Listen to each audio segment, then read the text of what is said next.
Thank you very much, my brother. Yes, I won't waste your time. Our usual protocol is to start with simple introductions. Everybody knows you, but not everybody will know where you are coming from.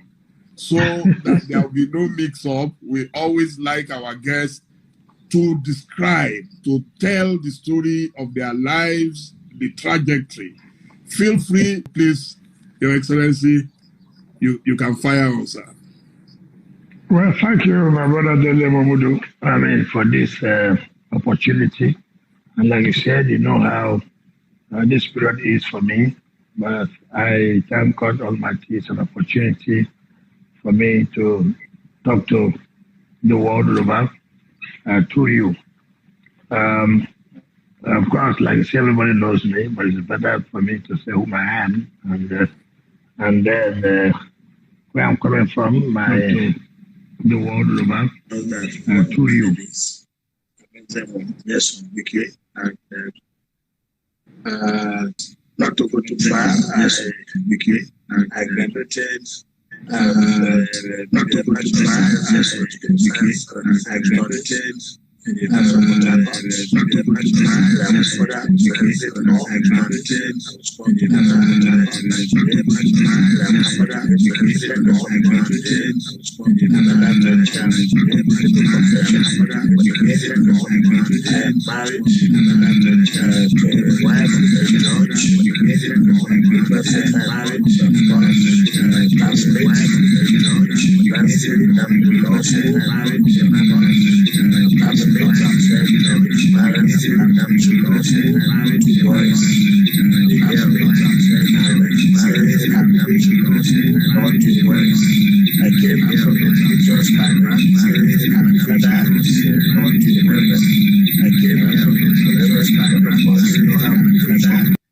From just very simple, very respectful home, and also from my community in Paprika. Paprika is in Upper Kingdom. Upper Kingdom is in the Obiabo local government. Obiabo local government is in River State of Nigeria. Was elected as the chairman of the government in 1999. We're having problem with Your Excellency, we're having problem with the audio, please. The audio. The federal government. Are you there? Yes, I'm hearing you, but the audio, we lost you momentarily. Are you there? Yes, I can see and hear you. Are you there? Yes, I'm hearing you now. I can hear you now. Sir. Hello? Yeah. I can hear you. Are you hearing me now? I can hear you. I can hear you. You can hear me? Yes, please. Okay. Thank you. Okay. So, I became the chairman of Obiabo local government in 1999 and 2002. And then we had this problem about whether local government will be in existence or not. Luckily for us, the government came up and that to allow local government to continue to exist.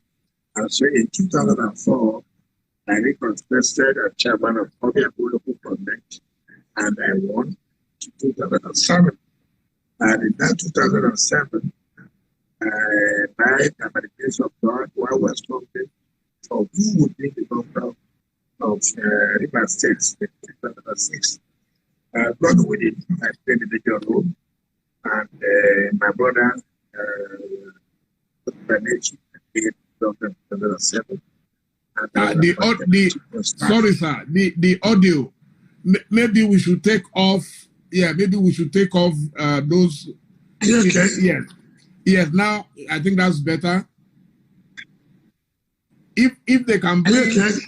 Yes, maybe they should bring the phone closer. Yeah, because people are complaining that they can't hear your audio. Hello? Yes, sir. Let's try that again. Can you hear me now? I'm hearing you now, but it keeps going off.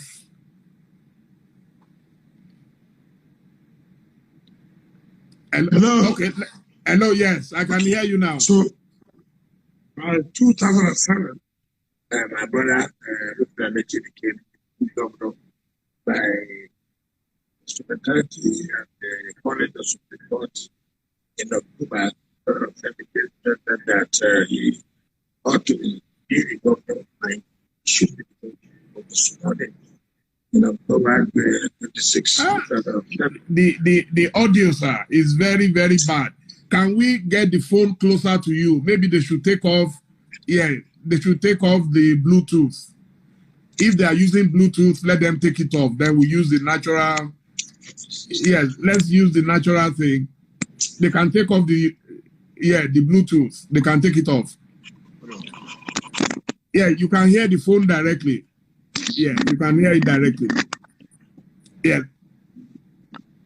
Okay. So, yeah, let's use the natural speakers. Okay, I'm hearing you now.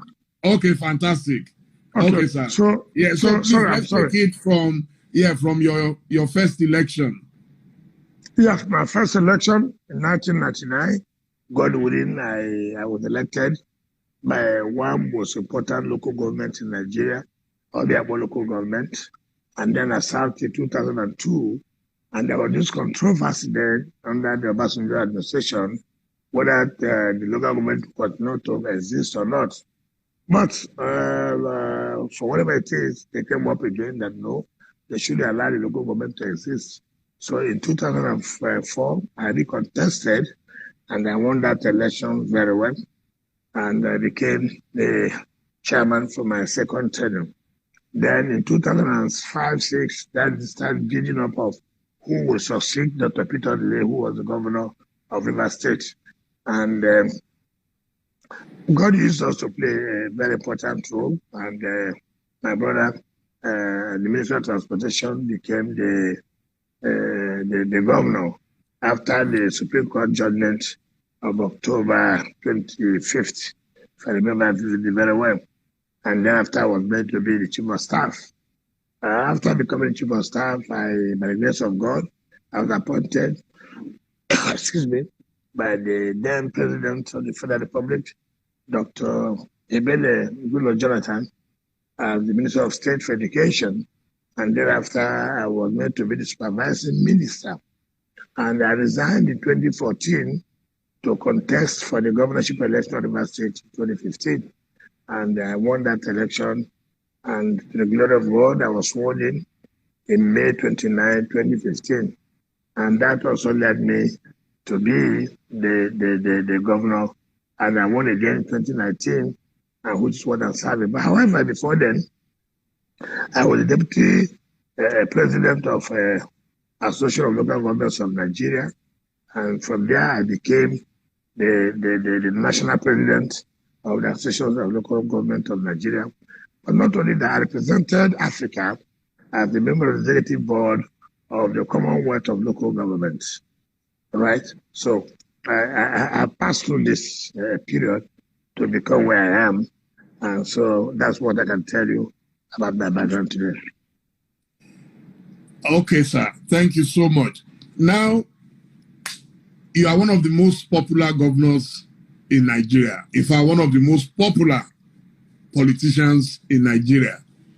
But every now and then, you tend to enter some controversies. What do you think is responsible? I mean, recently, let me give an example. In Edo State, because I live virtually on social media, everybody was praising you for your lion heart, the way you entered Edo State and you made all the difference in Edo State. But no sooner after, the same people are now complaining that in Rivers, you are fighting your people and all that. What exactly is the problem? Well, that is why you should know that sometimes in Nigeria, everybody thinks, oh, you must continue to do the same thing. You have to differentiate things. In Edo State, there's the issue that we must have to stop godfatherism. And anybody who loves this country, who believes in this country, must say, look, enough is enough. For our democracy to survive, we must stop this godfatherism. And in Edo State, we have this problem where somebody who has said somebody not qualified because he was corrupt and facing EFCC charges. Somebody who put acid on his fellow students. Somebody who did this and that. And then turned around again to present the same person to Edo people. And who said, look, we can't continue to do this way. When it suits you today, you say, yes, this is what it should be. If it doesn't suit you this way, you say, okay, this is what it should be. And so we all came out. And the people came out and said, look, we are ready to support you to change this idea of godfatherism. And that was what happened. So it's a different scenario. Now, when people say, I'm killing people or I'm killing my people, who are my people that are being killed? If I kill my people, who am I going to govern? Who am I going to provide infrastructures for? Who am I going to provide the roads? Who am I going to build the schools for? So who are these people am I killing? It is not correct. So if you will be able to tell me what people say, look, you are killing these people, you are killing that people, then one will be able to say, yes, I'm not killing these people, or I'm killing these people. Who are these people am I killing? So I will be able to know. So you think it's mere propaganda? Certainly, yes. Certainly, yes. If you want me to say, look, Dele, I can tell you this. I've been in politics since, not because as a chairman in 1999, I've been in politics before 1999. The truth of the matter is that people must face the reality in life. And what is the reality? You know what I face in this country. You know what I face in the hands of security agencies. You know what I have shouted. That look, we should not politicize the issue of security in Nigeria. When we begin to politicize the issue of security in Nigeria, we have a problem. How did it start? I came in 2015. I had a problem. The problem was kidnapping. And I approached the federal government, look, don't look at it because I'm an opposition party to us. I sent to other states. Nobody did that. That's okay. We have to do all we can to help our state. Because first of all, we took out of our office to protect life and property. And so we should not be giving excuses because federal government has not come to our aid. So I have to do everything I could to protect the lives and property of my people. There's no one state in this country that suffered in terms of changing leadership of security agencies in Nigeria than the River State. In fact, in 1 year, I suffered where we had 7 CPs. In 1 year, let one state mention who has suffered that. Because I mentioned, look, what you are doing is not the correct thing. I said, you are using SARS to kill our people. It is not proper. Nigeria said, oh no, you are playing politics. I said it's not politics. Look into it so that this thing will not happen in other areas. Nobody came to our aid. No Nigerian country said, listen to the state, listen to the governor. Nobody came to do that. Now, problems have come up. And like I've always said, today it is me. When I mean me, I'm talking about state. Today it is River State. Tomorrow it could be our own state.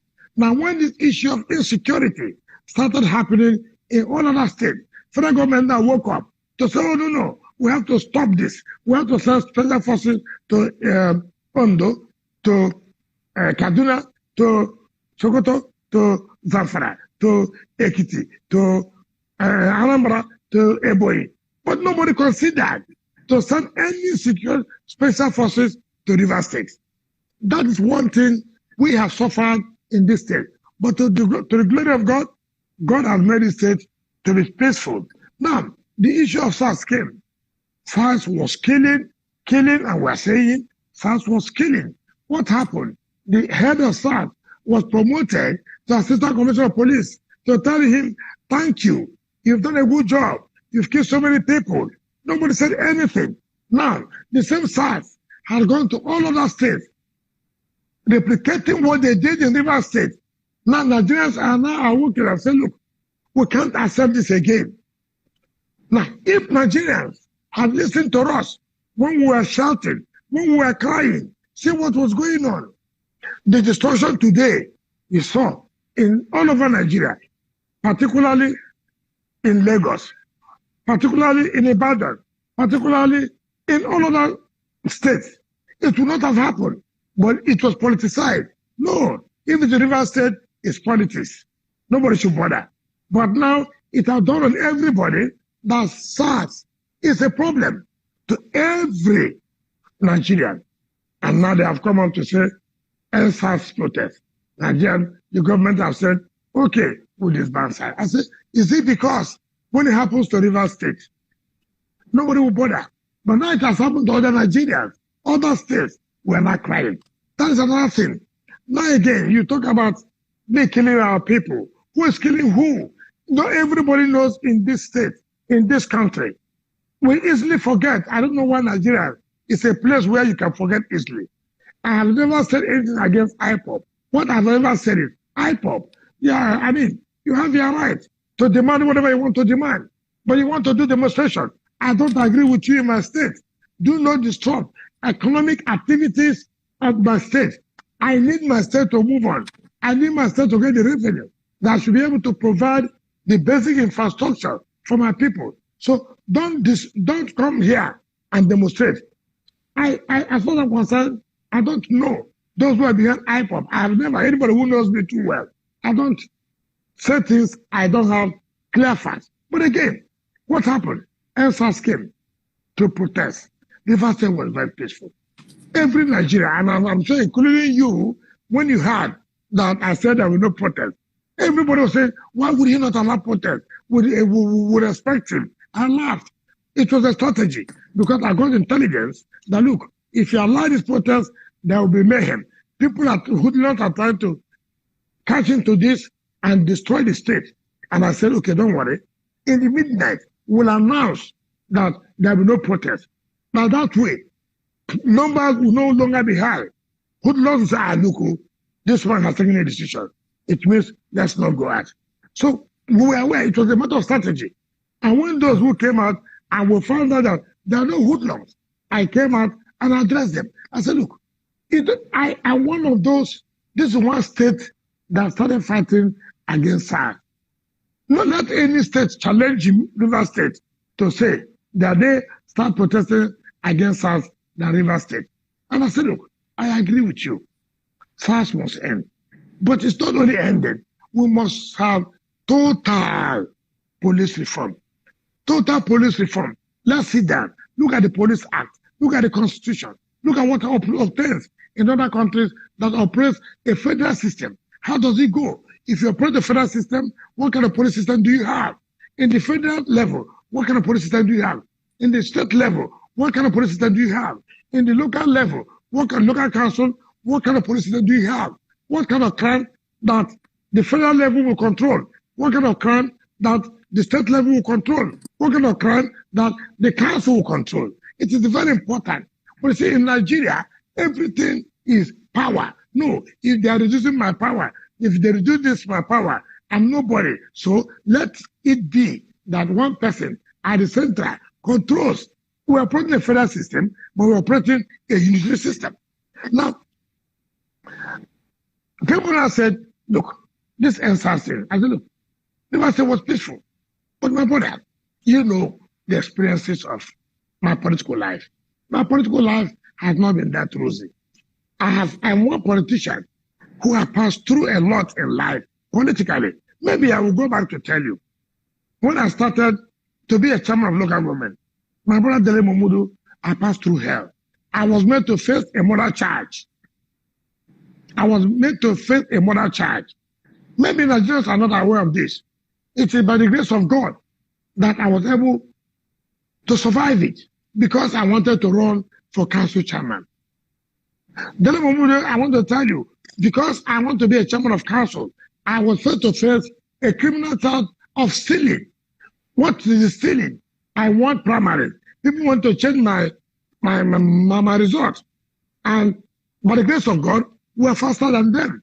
We have gotten the document which they have agreed that I won. Now they say, look, they have to charge me for stealing.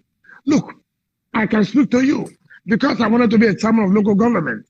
As a lawyer, I practiced under issue Kala SN, 42 Agri Road. On a Sunday, there was fuel scarcity. Now, and about opposite Savannah Bank, so I took my car. The queue was long. I wanted to take fuel, so I saw some military men. I beckoned on them. I said, look, I'm a lawyer. I'm going to court tomorrow. How do I get fuel so I can go back? And they told me, okay, hold on, queue up. When there's free time, we'll call you. And they beckoned on me. Dele Momodu, I came in. And they called me in. As I was taking the fuel, a police officer came in and said, who are you? I said, I'm social president. What is your profession? I said, I'm a lawyer. Where is your office? I said, 42 Agri Road. He said, okay, go. I took fuel. The following morning, I went to court. After court, I went back to the chamber. As I was in the chamber, I saw an invitation to come to the anti-robbery in Burokiri, Port Harcourt. And I was a lawyer. How would I be an armed robber? So I went to the police station. Behold, what happened? This the second in command said, look, there are accusations against you as an armed robber. I said, me, an armed robber? How? As a lawyer? How? Before I knew it, I was locked up. And I laughed. The boss came in, who was a woman. I said, look, what's the problem? I said, look, I can't believe this. I came in from the court to the chambers of my boss, and I saw an invitation, and I came in on my own volition, and he's telling me as an armed robber. Then everybody was surprised. So when my boss waited and waited, I wasn't back. They came in to the police station. I said, what are you talking about? He said, an armed robber? What did I do? Because politicians have gone to him to use him to tell me that I was using a Mercedes Benz. And do you know what the man accused me of?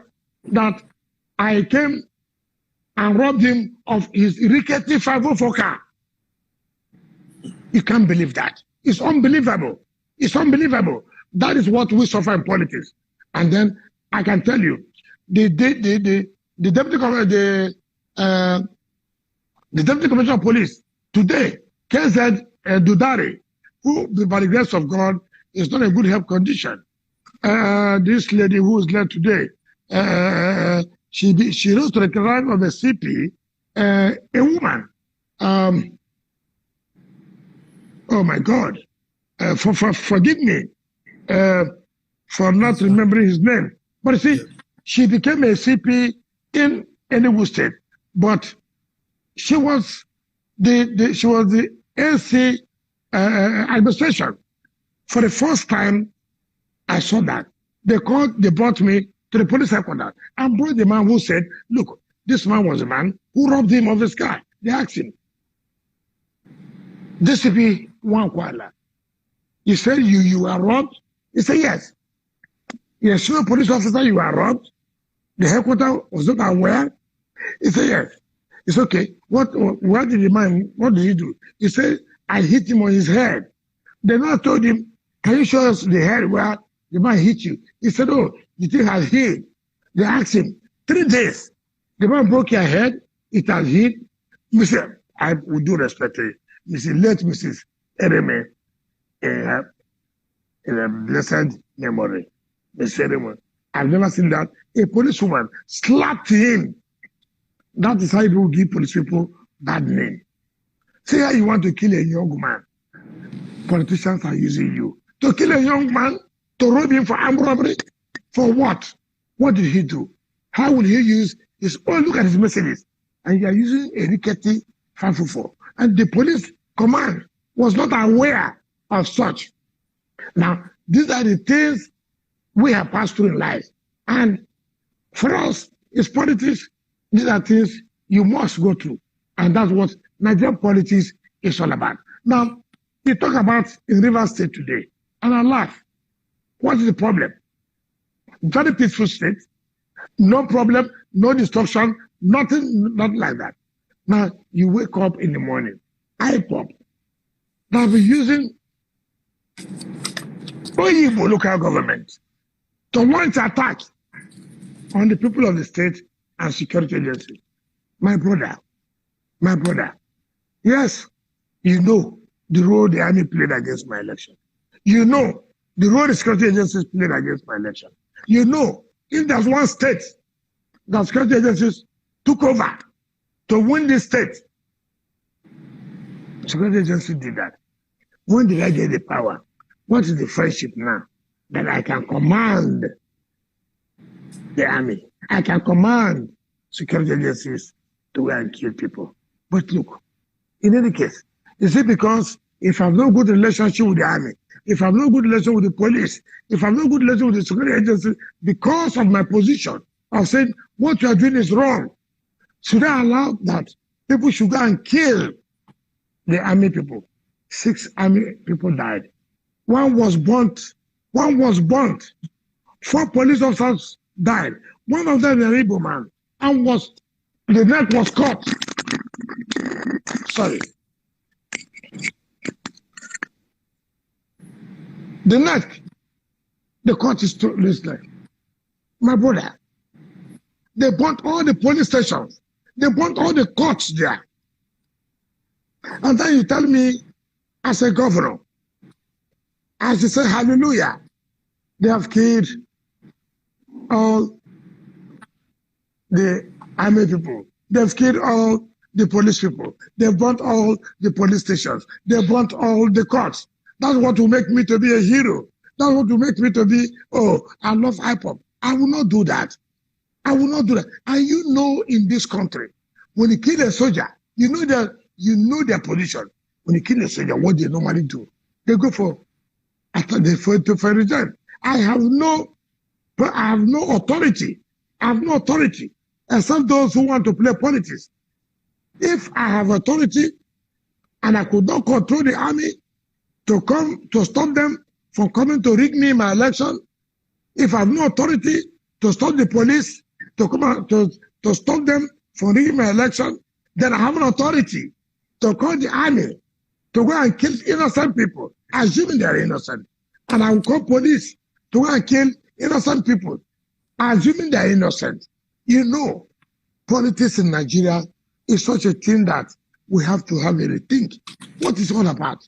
What is it all about? I will not agree that I will support people to go and kill army officers who did not do anything, who came to protect Oyinbo. I will not support that police people should be killed because IPOC said they should be killed. In the first place, with all due respect, who is IPOC? Who is IPOC? IPOC will have the temerity to come to River State to change the names of the community. Tell me Oyinbo is not changed to Obibo. Now, yeah, I was going to ask about that. But it's good now. So everybody should hear. I was not the first chairman. I never created this state. This guy was created in 1967. Wrongly or rightly, the name in River State in the Constitution of Nigeria is Oyinbo local government. And IPOP will not say that they want independent rule of Biafra. I have no problem with that. But is it that I will allow my state to be used to launch to the disunity of Nigeria? No, I will not do that. I'm not a member of IPOP. In any case, if you say you want to secede from Nigeria, it's your right. You have a way to go about it. But will you come and destroy my state to change the communities, the names as provided in the Constitution of Nigeria, simply because I want to be a good boy? The same IPOP people, you know, I've never listened to Radio Biafra. They tell people the best governor is River State governor. He has been doing this, he's a thorough person. To them, I was good. Now, you have come to kill soldiers and kill policemen, burn police stations, burn the courts for nothing. Then I become an enemy of I'm killing Igbo people. Look, the politicians should be careful. We should be careful to save this country. How has they come now to be killing Igbos? Okay, let me say, assuming don't know concealing that they're Igbos. So criminals who are Igbos should not be killed. It's only criminals who are from Yoruba should be killed. It's only criminals who are from Hausa should be killed. It's only criminals who have been should be killed. No.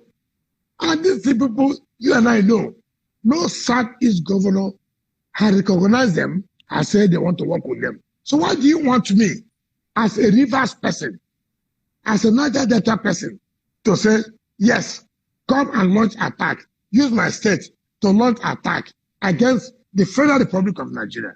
You know I will not do that.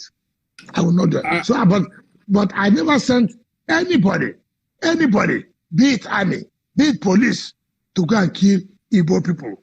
We have lived in Igbos, we could not live with them. An Igbo person has been a commissioner in my cabinet since 2015 till now, and Igbo people supported me very well. It will be wrong that you say kill Igbo people. If you kill Igbo people in Rivers State, you chase Igbo people out, you keep business in the state. So which rational person will do that? So all this politicking, people using politics of 2023 to bring you down, even if whatever it is, I will not agree. One of the most popular questions here yes, is that you are Igbo and that you are denying that you are not Igbo. Are you Igbo or not? I'm not. You see, people must understand things. We were in the Eastern region. Nobody can deny that fact. We're in the Eastern region. People interpret my name as Wike. They don't understand the history of Wike. In my play, Wike means a newborn baby. See, Wike is a new baby.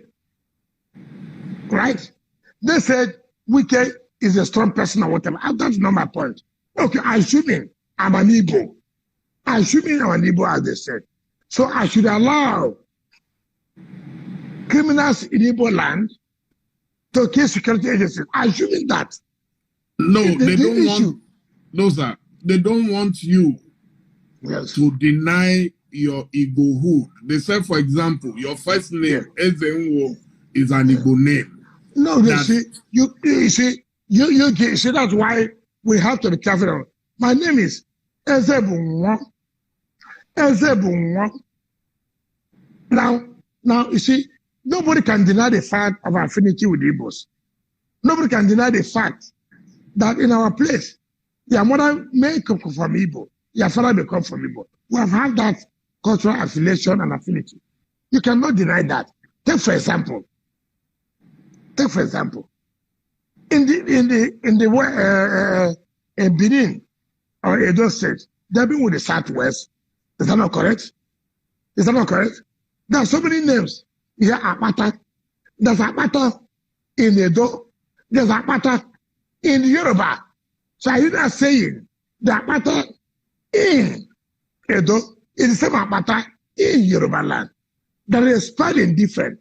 They may have a relationship, but that does not mean that you are the same. You know, people, when they want to do something, they, assuming I'm an Igbo, do not consider. Assuming I'm an Igbo, do not consider. But I am not in Rivers State, right? So because I'm an Igbo in Rivers State, so I should allow criminals from my area, who they say as Igbos, to go and kill security forces, agents. Is that what I'm trying to say? I'm not one politician that for whatever political mileage, I will not change my identity. I will not. And people should understand that. I've given you a difference between Apata in Edo, Apata in the West, and then the same Apata. They may have some relationship. You never can tell. After all, there's nobody that can say you came on your own. We have all links here and there. Some people trace, today. Some Equatorial people in their own history say, we come from Benin, right? We come from Benin. Okay, I may believe the history. History is not something you can say is sacrosanct. Some people have their own views about history. No, from what we have read, you have people came from here. From what we have read, people came from here. But assuming people now say we are from Benin, position is now zoned to Benin. Therefore, I will go and contest that election because my history, my progenitors, my origin, they're from Benin. Okay, like you, Dele Momodu, you're from the Yoruba. I hear you came Momodu were descended from heaven. Maybe I'm actually from Edo State. Okay, no, I'm just sorry. Okay, fine. You see, the Dele Momodu. You see, Dele Giwa too was from Edo State. You see. No, but you see, some people will now say you are from the Yoruba because your name, your similar, your name resembles a Yoruba name. So when people here say I am from Igbo, they may be right because of the name, but you cannot say, let them trace my history. I'm not going to run away. I have nothing against the Igbos. I've lived with them. They're very good people, very entrepreneurial, very innovative. But that does not mean I will change. I will not do that. And even if you convince me today, I'm an Igbo person. Okay, let me say I'm Igbo. Igbo people, I'm Igbo today. So does that say I should go and allow miscreants to go and kill innocent security agencies? Look at what one boy, I don't know his name. I hear you interviewed him. I don't know. Okay, let me remember. I was told. They say he has IPOB. You know his name? Mazi Namdekanu. Okay, I don't know his name. Now, thank you very much. Now, they said, Governor. He said, no. I have never in my life, in fact, from what somebody said, see, I don't read all this. I'm not in social media. I'm not into all this. But it's all over all the newspapers. No. In fact, people tell me, my Commission of Information, my SA media, they tell me what they read. I said, I've never met this guy. He said, oh, they supported me. How? From where? I've never met you. Igbos live in River State. Whether I like it or not, the Yorubas live in River State. Whether I like it or not, the Hausas live in River State. Everybody look at the people who are contesting the election to say, look, this one we think will do a good job for Rivers people. It's not for you as a person. I don't know now, what do you call it, Mazi? I don't know what's called Mazi or whatever. Okay, he says Mazi. Right. I've never met him. I've never seen him. Never one day. And people just bring sentiments upon sentiments upon sentiments. I will never in my life deny the Igbos. When we're in Eastern Nigeria, we have a relationship. Nobody can deny that. And it was that strong. But to say, okay, assuming we're Igbos, assuming, but River State is River State. And by the Constitution, this local government is called Oyibo local government. Now you come from Abia State to change the name of a constitutionally recognized local government that is no longer Oyibo, it's now Obibo. You come to Port Harcourt local government to tell them what local government should be. Who would allow that to happen? No, well, who would allow that to happen? What he said is that yes. Biafra covers 13 states and Rivers happens to be one of those states. Okay, can I tell you? Covers. Yeah, that's what can I tell you? Can I tell you? It's really, with all due respect to you, don't say I'm very abusive, but please confirm it to me. It's very insulting to Rivers people. Not insulting. You know what happened in the Civil War. Everybody knows what happened. Some people supported Biafra. Some people were with Nigeria. You know that. So it will be wrong for him to say during the Civil War that everybody that was in Biafra covered River State. It will be very, very wrong of him to say that. If, for example, a particular people supported Biafra You don't take it. There's nothing wrong about it. Everybody looks for where will it suit us? What will be our own interest? But for you to say, because some sections in River State supported Biafra, means that the whole River State supported Biafra. It is very childish. It's very something you can say is not quite informed. What on Dele, which history did he read? Let him tell me the history he read. Does he know about Adagaboro? Does he know that in River State you have a lot of ethnic groups? You have the Calabaris, you have the Okrikans, you have the Queres, you have the Epeyas, you have the Abuas, you have the Che, you have the Ogonis. All these people, that's why River State is one state. You cannot say you have one ethnic group. That's why it's a complex state. You cannot say. So is it telling me the Ogonis are Igbos? Is it telling me the Calabaris, the Okrikans, or the Jaws in River State are Ogonis? Is it telling me the Epayas are Ogonis? Is it telling me the Obas are Ogonis? Is it telling me the Queens are Ogonis simply because we may have some relationship in terms of names, just like you said, Dele Momodu, Dele Giwa, who you would think are Yorubas? What kind of history are people bringing? I will not be a party to that. Your Excellency, I'm a very, very objective journalist. Very objective. Yeah, I want to say, yes, I want to say with every sense of emphasis and without any contradiction that I believe IPOB has become a very formidable force, not just in Nigeria, but globally. And where I'm going is that in order sometimes to have peace in a state or in a region, don't you think it is good to reach out to people even if you don't know them? How do you reach out to people you don't know? I'm sure. I mean, when I wanted to reach him, I had never met him. I called people that I knew would be in contact with him. I'm just thinking that it will save a lot of lives, save a lot of money, I mean, stabilize the state if there is a way that you can call people, because everybody in the state is under the governor.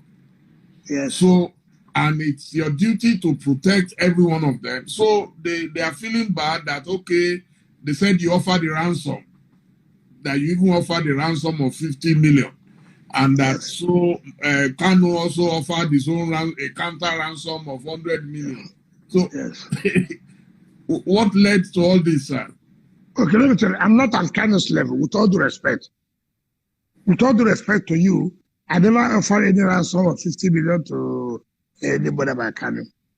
Now, people should understand this. That's why I say people are playing politics of 2023. It's their business.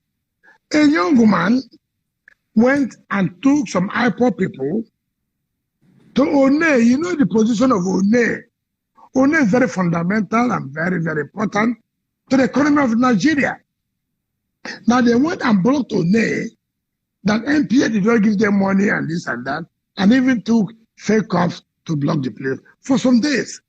And they were pleading, look, this is not the way to go about it. The paramount ruler, an elderly man, 80-something years, said, look, you don't do this.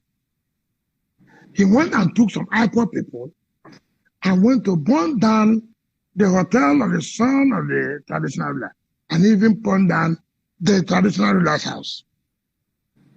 And I said I will not accept that. It is unacceptable. And I said anybody who can get him will pay 50 million. Luckily for him, people went to him and he surrendered. He came. He said, please. He came by himself. I said, well, I will hand you over to the police. Let the police investigate your matter. When they do investigate your matter, then they will know what to do. I never put 50 million ransom as an IPOB person. I only said he used IPOB people to go and burn down the premises of the traditional ruler and the source of time.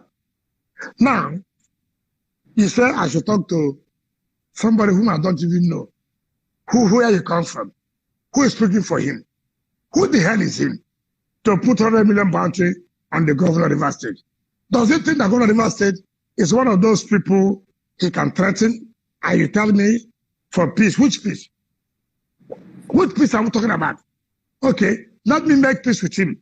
And you now support other groups to come up. You must make peace with them. What is the peace? Is Rivers State a Southeast state? For Christ's sake, that you come and begin to put Dele Momodu, tell me the truth. Tell me the truth.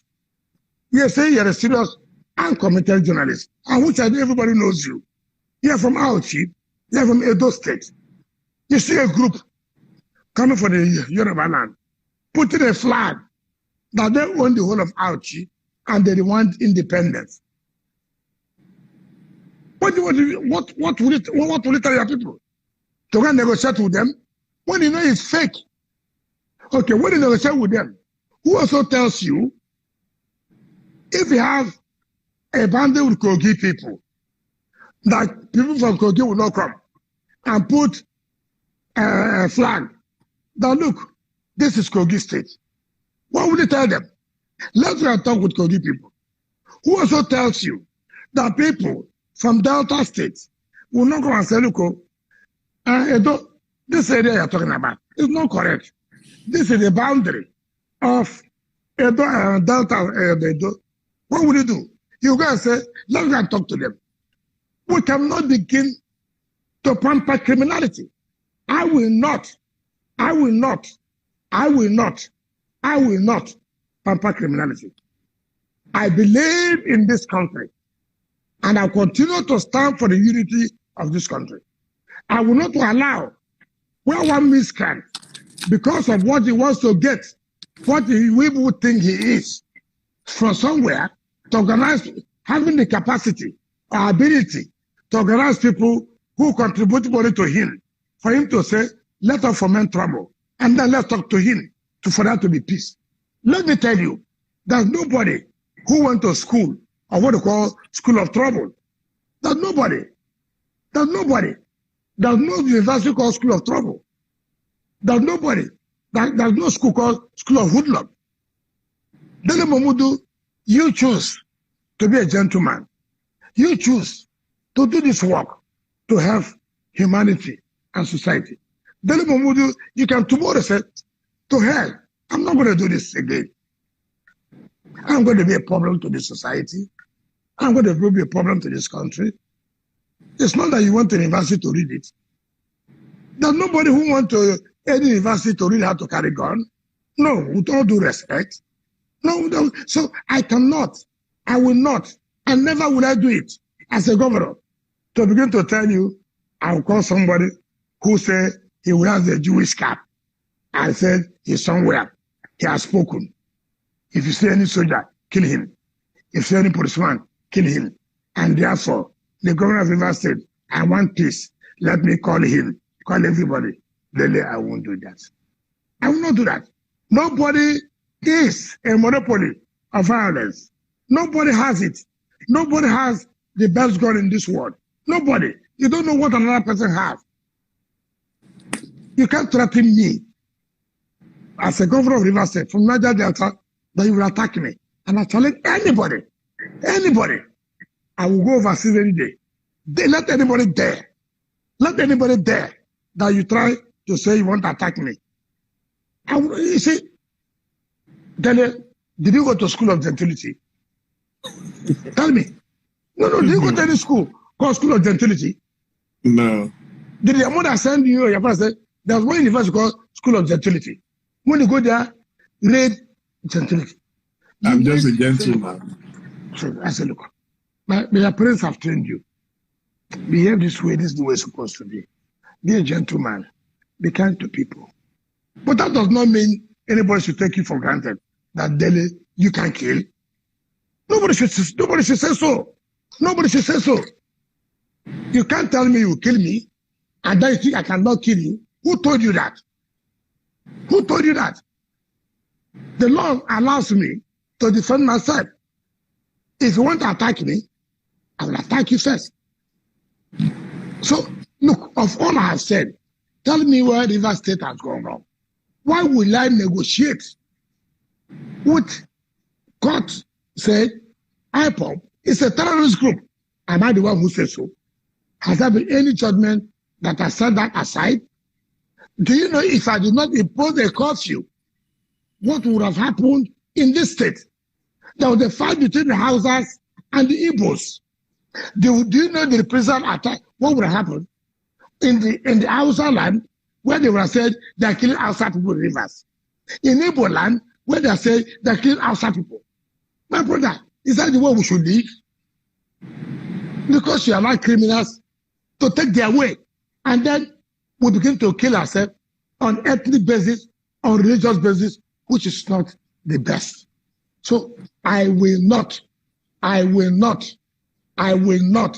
for whatever reason it is, to sit down with any of the criminal elements, all these Yahoo people who think for what they do now, they use +44, +1, plus this to tell you, we are hearing what you are doing, they will kill your parents, they will kill your children.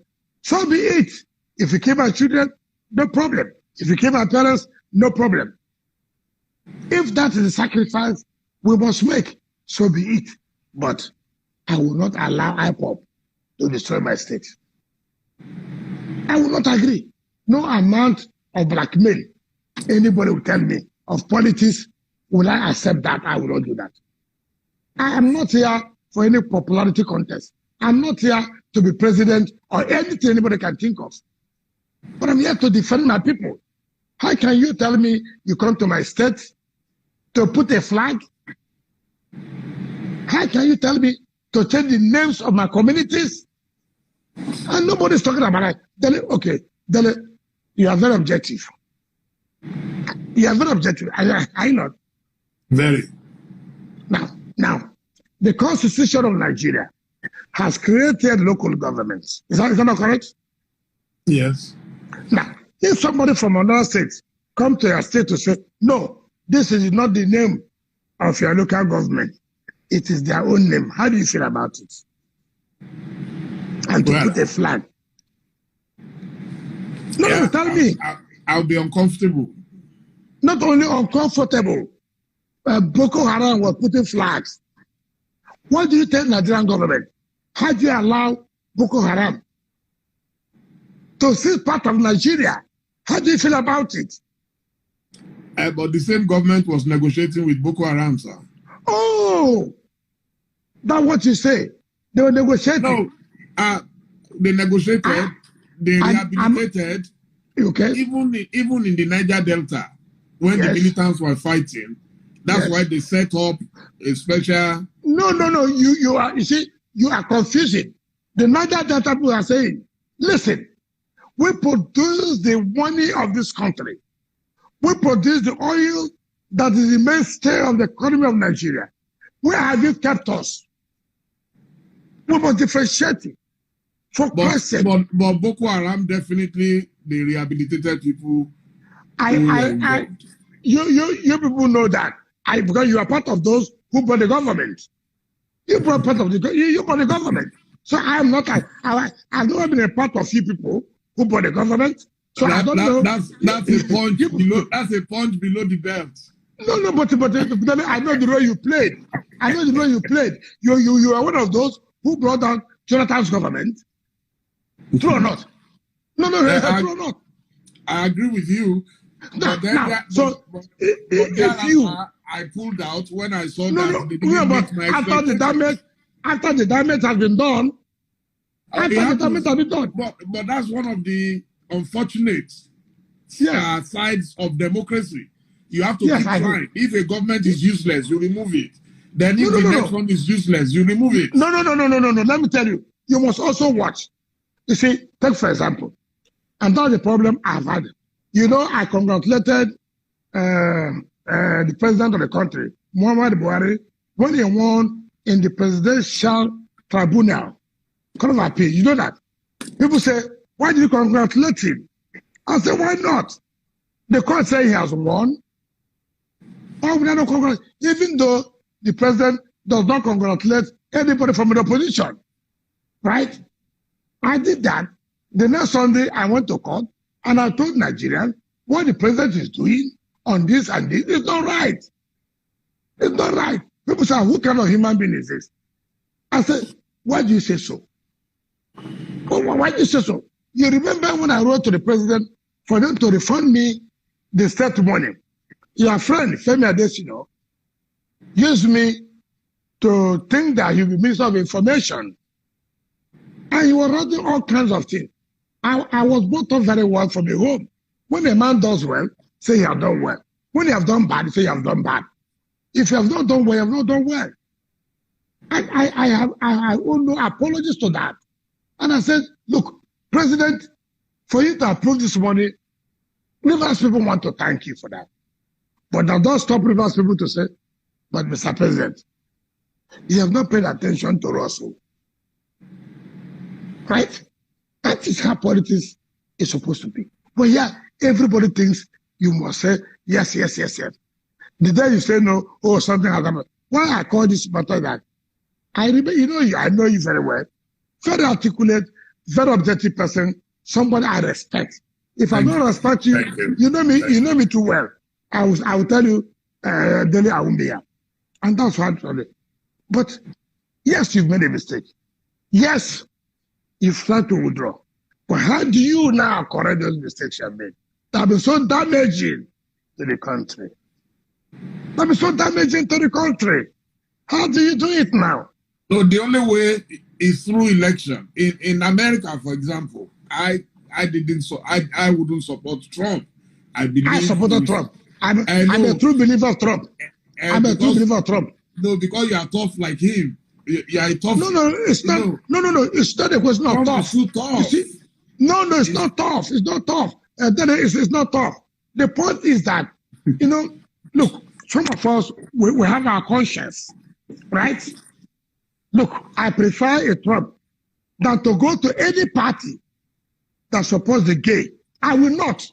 It's my conscience. It's my religion. It's my belief.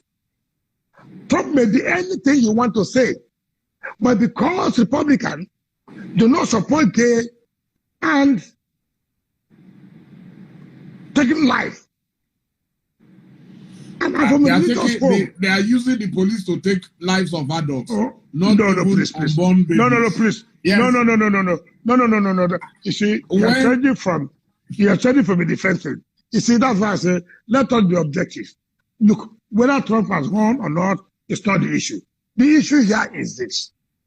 I come from a religious home. I know what it takes. I have no relationship with Trump. I'm a Republican. And I owe no apologies to anybody.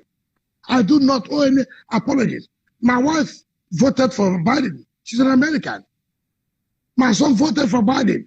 I told them, people are just, no, you don't need to clap hands. I told them, I don't believe in what people are doing.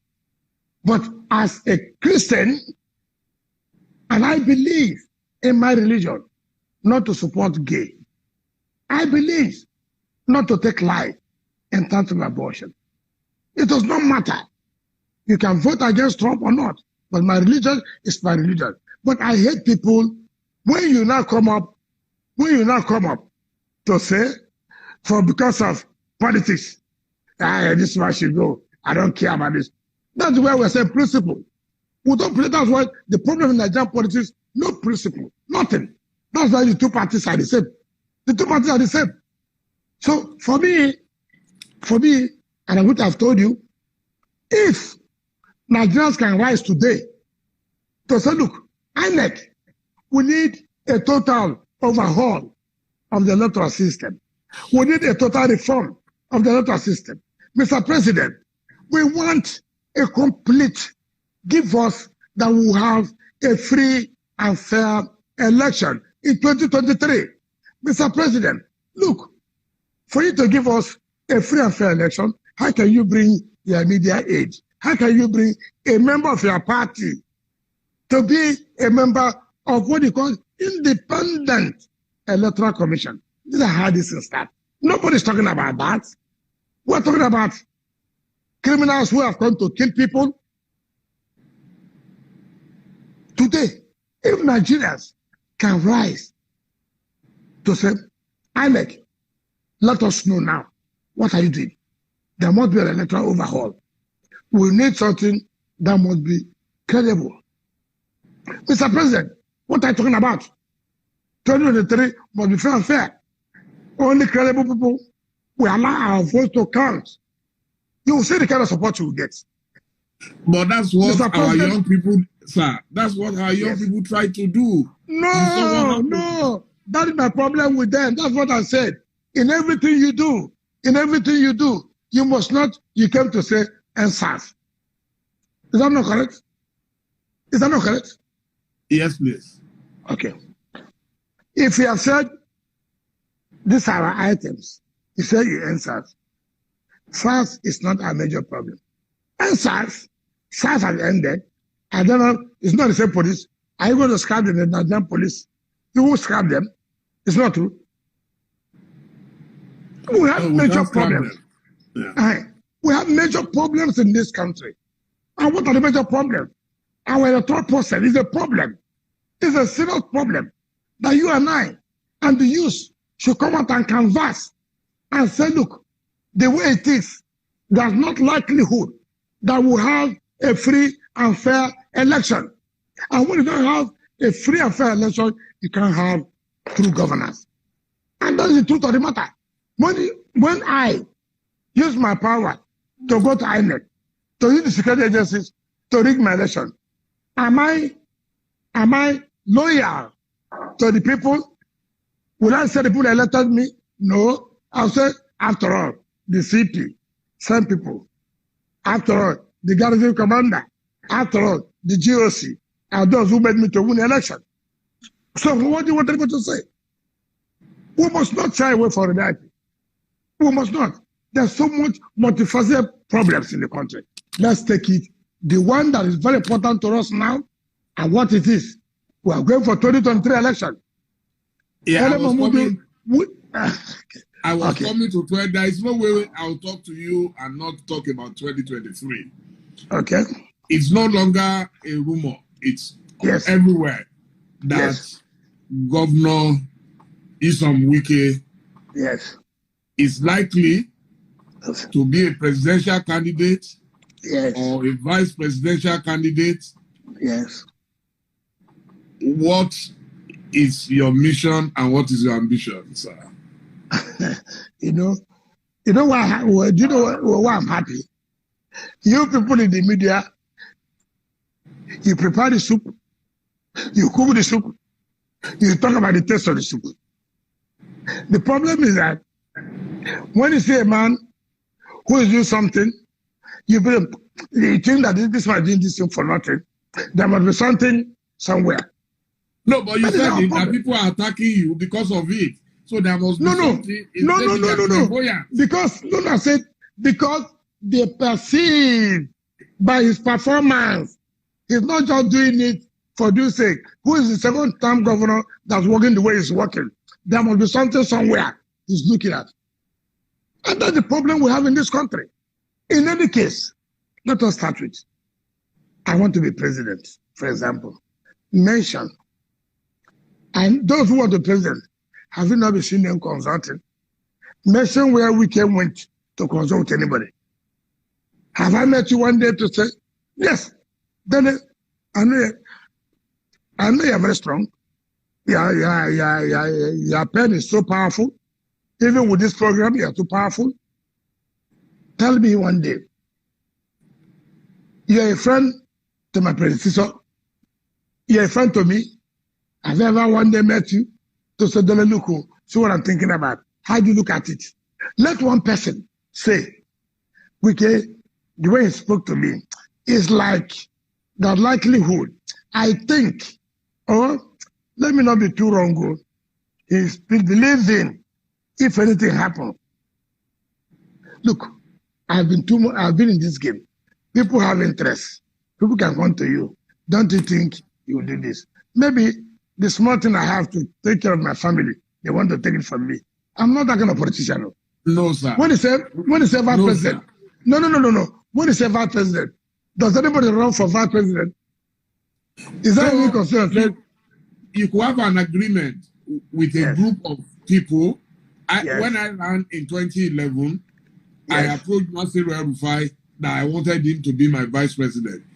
And his advice was that we should have something very similar to the shadow cabinet in England, where a group of people would have agreed in advance. And I think that is what Nigeria should do anyway, if we are going to have good people in politics, where you know who is going to be our Minister of Agriculture, who is going to be in charge of housing, who is going to be number 1, number 2, number 3, number 4, which was what Saraki and co tried to do, and it backfired in APC when some people tried to block it.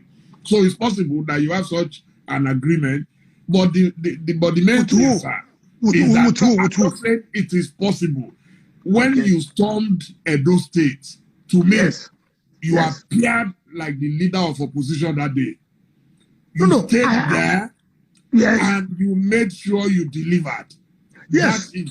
So if people are now saying, and they are beginning to see you as a leader of opposition, you can't blame them.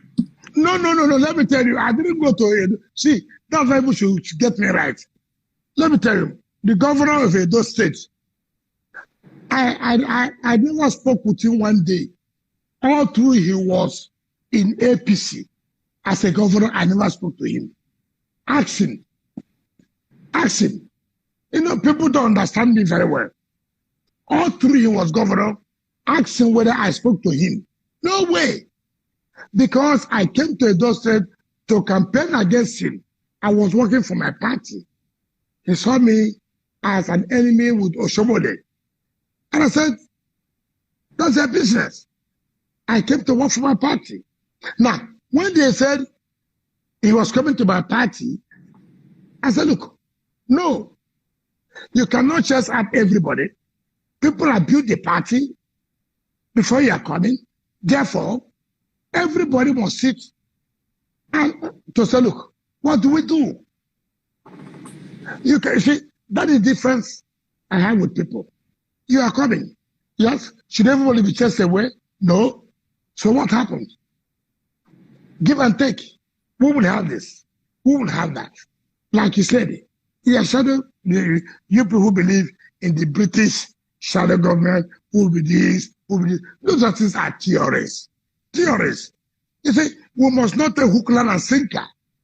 What is operating in UK that must be operating in Nigeria? Our environment, our circumstances are not the same. In Nigeria, religion, ethnicity play a lot of role. In England, you don't have it. You don't have it. So you must be very, very careful to balance of things. But let me not say that now, don't take it far. In Edo State, I told them that what you are doing is wrong. We must sit down and talk together. And that was why I sued your friend, Ndoka Ebebuna, this day, and his people, when they wrote with a friend like Wike, Obaseke, Mrs. Doom, where he did not try to do all kinds of things. Because I said, we shouldn't go that way. Let's keep the party together. Don't divide the party. If you divide the party, Obaseke will lose the election. And true to it, they came and said, you are right. And we agreed. Every aspirant withdrew for him. And we went to that election. And I told them, why will I be the chairman of this campaign?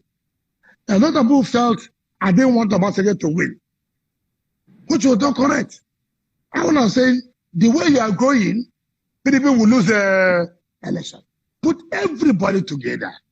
And look at what happened in Ondo State. But I said, put everybody together. Now, having put everybody together, I will lead this campaign. And I did. And to the glory of God, not by my power, all of us work together. If you had the altercation I had with the IG and the rest of it, I said, look, we cannot do this way. We won. But in Ondo, that will not happen. If the party had done, that does not mean that APC and the government did not do one or two manipulations. But first of all, you put your house in order. Then, with that, you can now fight your enemy. So The point I'm making is that it is not true of anybody that want to say it is no longer a rumor. You are the one carrying the rumor that Wike wants to be president. Some people said Wike wants to be president because Amechi wants to be president. According to your brother, Nduka, our vice president. Look, I don't betray my friends.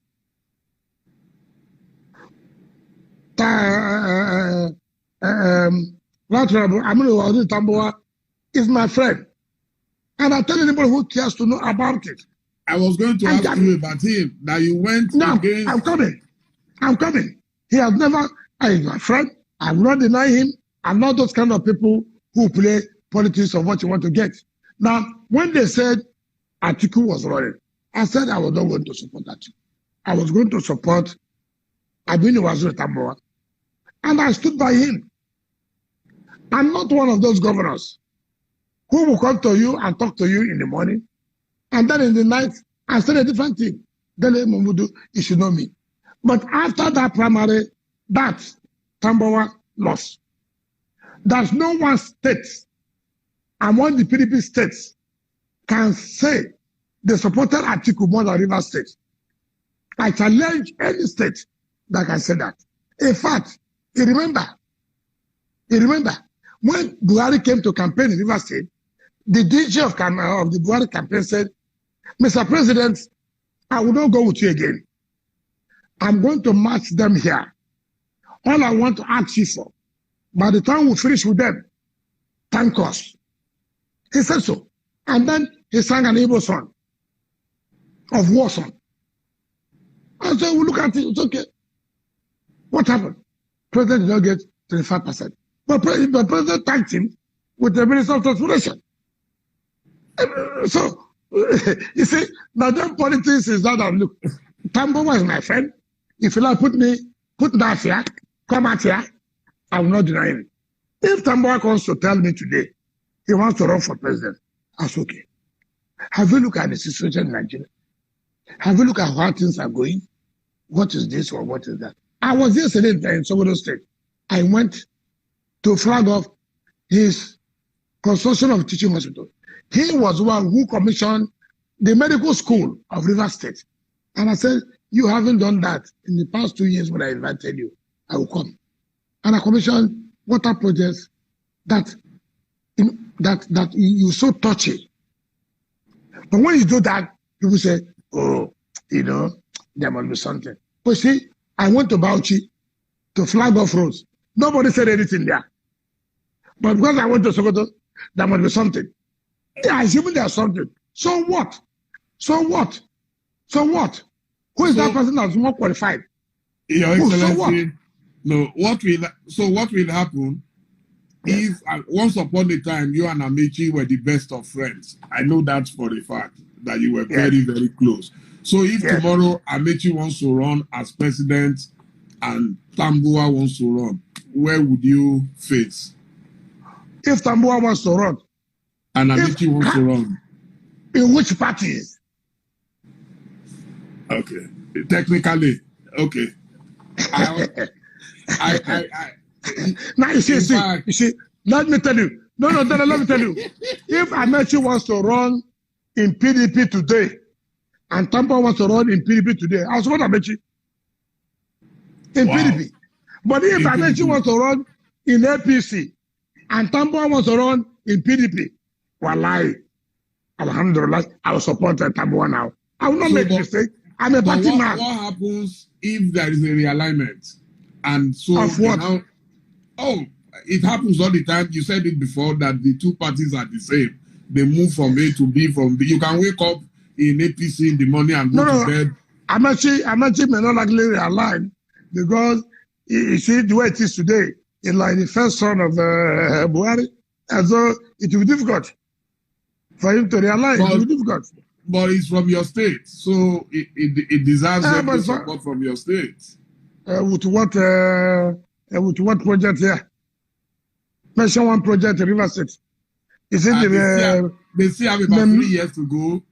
No, there's not 3 years. For tomorrow, no, it's not about. Let's say it's a political period. So don't deceive. River State people know that we have not got anything from federal government. Or is it the one they told you in the budget of Meduguri, Port Harcourt rail of $1.2 billion on paper? You know, people like to be deceived. I've been in government. Nobody deceives me. Dele Momodu, nobody deceives me.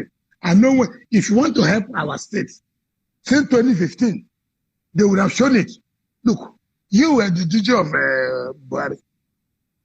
Go and do this. To show your people. That was not done. Now, 2 years after. The rail line will be done in 1 year. Why are we deceiving ourselves? Nobody knows. Okay, I bet you running that for River State. Are you not aware that he said that he's an Igbo? Because I hear the Nigerians are clamoring that they should zone the position to Southeast. Is it for Southeast? Ikwere is it for Southeast? Ikwere is Igbo. No, please don't say that. Please. Ikwere is not. No, that's what I read. No. I did We have with all due respect. I have a relationship. And I will not deny that with Igbos. I will not deny that.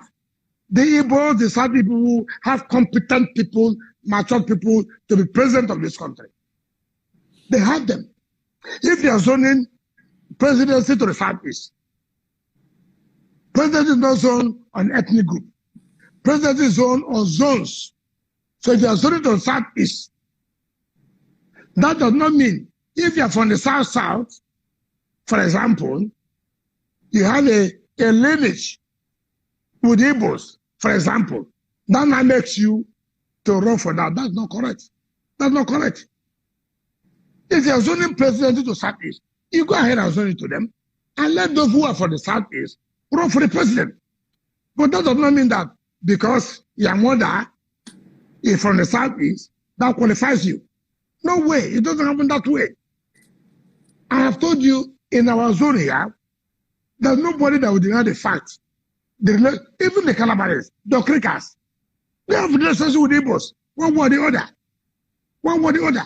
But that does not make you to say, now because president is going to Southeast, you're not the Southeast president, you're not the Igbo. What kind of system is that? What kind of system is that? I will not succumb to that. If you like, carry the presidency 20 times to the Southeast. I have no role. All I know, if you send it to them, it's PDP. I will fight for them to win. But nobody should tell me, you have a link. What's a link? You don't have a link to anywhere. Why not run as president of Southwest? Don't you have a link to the Southwest? Dele means what? Dele means what? It's a Yoruba name. So you're for Yoruba? You're for Yoruba? Your mom. Okay, so that qualifies you now. If they zone you to the Southwest, you run for president. I mean, people should face a reality. And that's, I know in this program, they will abuse me up and down. It doesn't matter. But the truth must be told. I will tell them the truth any time. Wow. Now, the young ones are clamoring. Yes. That young people below 60, of course, if you are qualified, should be the ones running Nigeria. Yes. That's the first question. Do you agree, sir? Number two. No. Let me answer that very good. What is that? No, you see, we change shadows. Donald Duke was governor when he was when? He was very young. Jesse Body was governor when he was what? Amechi was governor when he was what? He was Buka Saraki was governor. Buka Saraki was governor when he was what? I was governor as what? What are we talking about? Were we not used when we became governor? So what are we talking about? Why are you saying that the youth have not been given any opportunity? I'm giving you instances now. No, they said they are tired of not just age now, old politicians who have been in the system over time, and you have messed up the system. That's the argument, and that's what they want a clean slate. Okay. Let me tell you. No, let me tell you. You see, I tell people who are commissioners and ministers and the rest, were they not young people?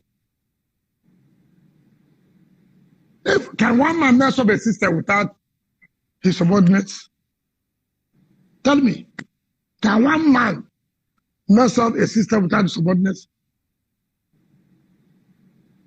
Dele? No, I know you have your special advisors, you have your so you see, the point is, like I'm speaking today, how many young people can stand and face what I'm facing in this country today because of my belief and position? How many people? Corruption is not because of your age. Corruption is not because you're 25 years. I was a chairman of council and I tried to set up our young people to go into cement business and the rest. I did that. As a chairman, I tried to call my people, what business can we set up for you? They look at the money they will get in a month. They said, no, what is that? I cannot be earning 100, 200,000 a month. Do you understand what I'm saying? Do you understand what I'm saying? So it's a lot to do with, it is hard to do with your training, your upbringing. Today, we are employing 5,000 youths into civil service, right? Right?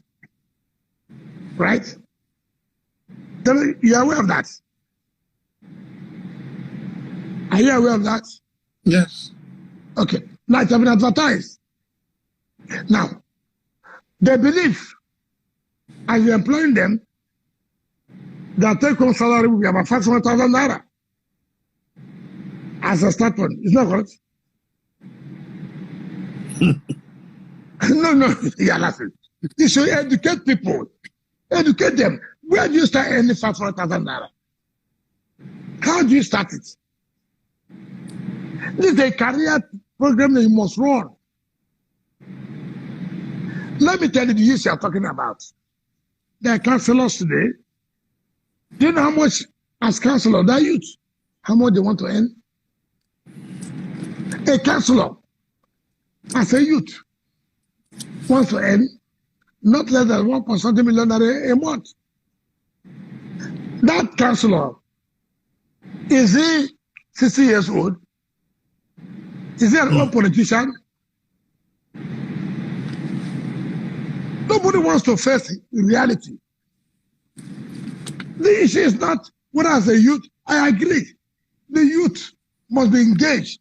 But the point to say the youth must take, the youth, are they not the ones at the hands of affairs of government? Make the calculation. Take the statistics. Must it be only when you're a president or a governor that you now know that you're the hands of affairs of government? A youth is appointed as a commissioner. A youth is appointed as a minister. A youth is even a governor.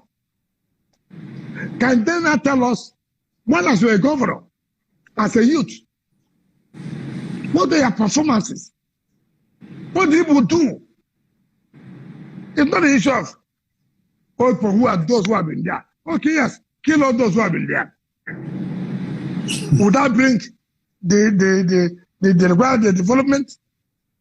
The people who are going to say, well, we have killed all the people, this is our own turn too. So I don't think that is the best way to go. The best way to go is to say, look, let the right thing be done. And how would the right thing be done? Allow merit to flow. Don't allow nepotism. Leave this ethnicity. Leave this religious background. If you don't come from here, you won't get this. If you don't come from here, you won't get that. And for me, that is the ultimate. I have established a Madrid Academy to grow the skills of the youth. I've allowed KPMG to be the one to recruit the teachers who will train them. KPMG to train them. You know how expensive it is for KPMG for you to pay captain. But the point is, we must not begin to think that, except when people say the youth. Who are the youth now? The youth, is it the hooligans or the hoodlums that went to take over the place? I don't know youth. Then tell me now, those hoodlums, I don't know youth. Well, they claim that politicians use them as hoodlums, and then they get Okay, I agree. They use you. Somebody put a gun on your head. No, politicians pay them. Oh, fine. That's what I'm trying to say. Yeah, politicians pay them. Oh, good. They pay you. They have nowhere to go, no good education, no hope in life. So they will find something to do. Look, you see, let me tell you, which may be a very wrong analogy, or you may not like it, but the truth must be told. You know what my people say? A man, a son who wants to sleep with the father's wife will say she was naked and passed, and so he has to hijack her. It is not today you have planted or you have planned to sleep with your father's wife. Your father's wife is your mother. If she was naked, you remove your eye. Right? If I have not planned evil, or want to commit evil, you bring money to me, I will tell you, my friend, go. Yes, I need money, but I will not involve in this thing. But because you applied evil, you are not using as an excuse unemployment. Nobody will say you support the rate of unemployment. Nobody will say so. Those hoodlums you are talking about cannot be and will not be people who have love for this country. Okay, you are going to destroy all the properties. You're going to destroy all the shopping centers. You're going to loot everything. Would that solve the problem? Would that solve the problem? It's very sad. Now, are you not going to now see how you raise money even from them to pay for those properties to be brought back? All I expected from everybody to say, look, we are hungry. No work. Every junction. Every youth. Stay at every junction. Take your phone. Stay on the ground. Lie on the ground. Sleep there. To show we're angry. To show we need job. It is not to go to allow hoodlums to go and begin to destroy and kill people in the field because there's unemployment. Now has employment come? Strategy is important. You have watched what happens. Even Donald Trump. Look at the campaigns. Look at the demonstration against him. Even when they killed the black people, people demonstrated. People went to loot. Did you see where people were killing anybody? Everyone said, no way, no way, no way, no way. And all this, you take a skill, because they're hungry. That's why they go and burn down MPA. That's why they go and burn down police station. Hunger will make you to burn down police station. How does police create a job for you? How does police create a job for you? So and the problem we have is you the media. You the media. Tell government where they're going wrong. And that's what I told the gate of editors. We have lost it. Every day people are arranging awards for us. Awards for this person. Awards for this. But nobody will come and tell us, look, you're not doing well, you're not doing well. But it's award. I'm sure by December now, this year, you will see that. I'm not talking about you. I said, I was going to say those of us who write things about government, they were regarded as enemies. No, it doesn't matter. No patronage, nobody. No, you don't need patronage. But has God made it? Are you hungry today? No. Are you hungry? To the glory of God, glory of God, you are doing your work. People recognize it.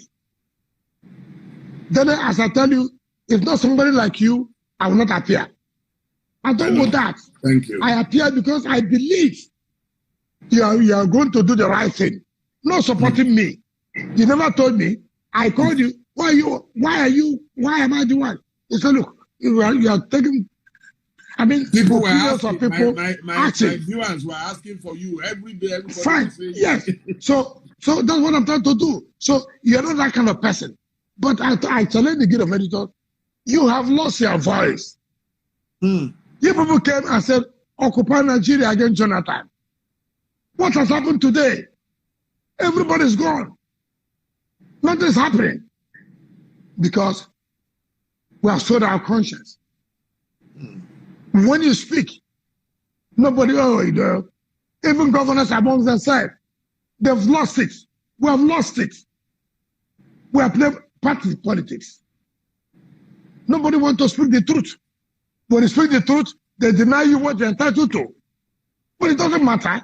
Today I may not get it. Tomorrow I will get it. I'm not there. Somebody who will get it. But the point must remain that you must speak the truth at all times. You must. You want Nigeria that. If you don't speak the truth, God will not forgive all of you. Because of what we get, Nigeria is not moving well, and everybody's keeping quiet.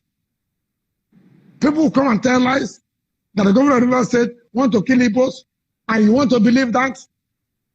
I mean, any same person who want to believe such a thing, the same people who have been praising me, of the only governor performing today, I'm the one now, want to kill Igbos simply because I said, look, you guys who are IPOA people, you are not the mouthpiece of the Igbos.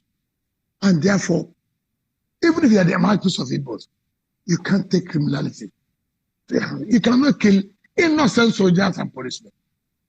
To destroy my state, I will not agree to that. If you like, say whatever you want to say. If you like they say, okay, you want to be vice president, we won't vote for you. Look, let me tell you, all those ones are, luckily we don't have what we call the male voter, the one they are trying to do in America, to read the drum out, to make their votes. We don't have that. But even if you have that, how many are there? So nobody should. I will do what I will do.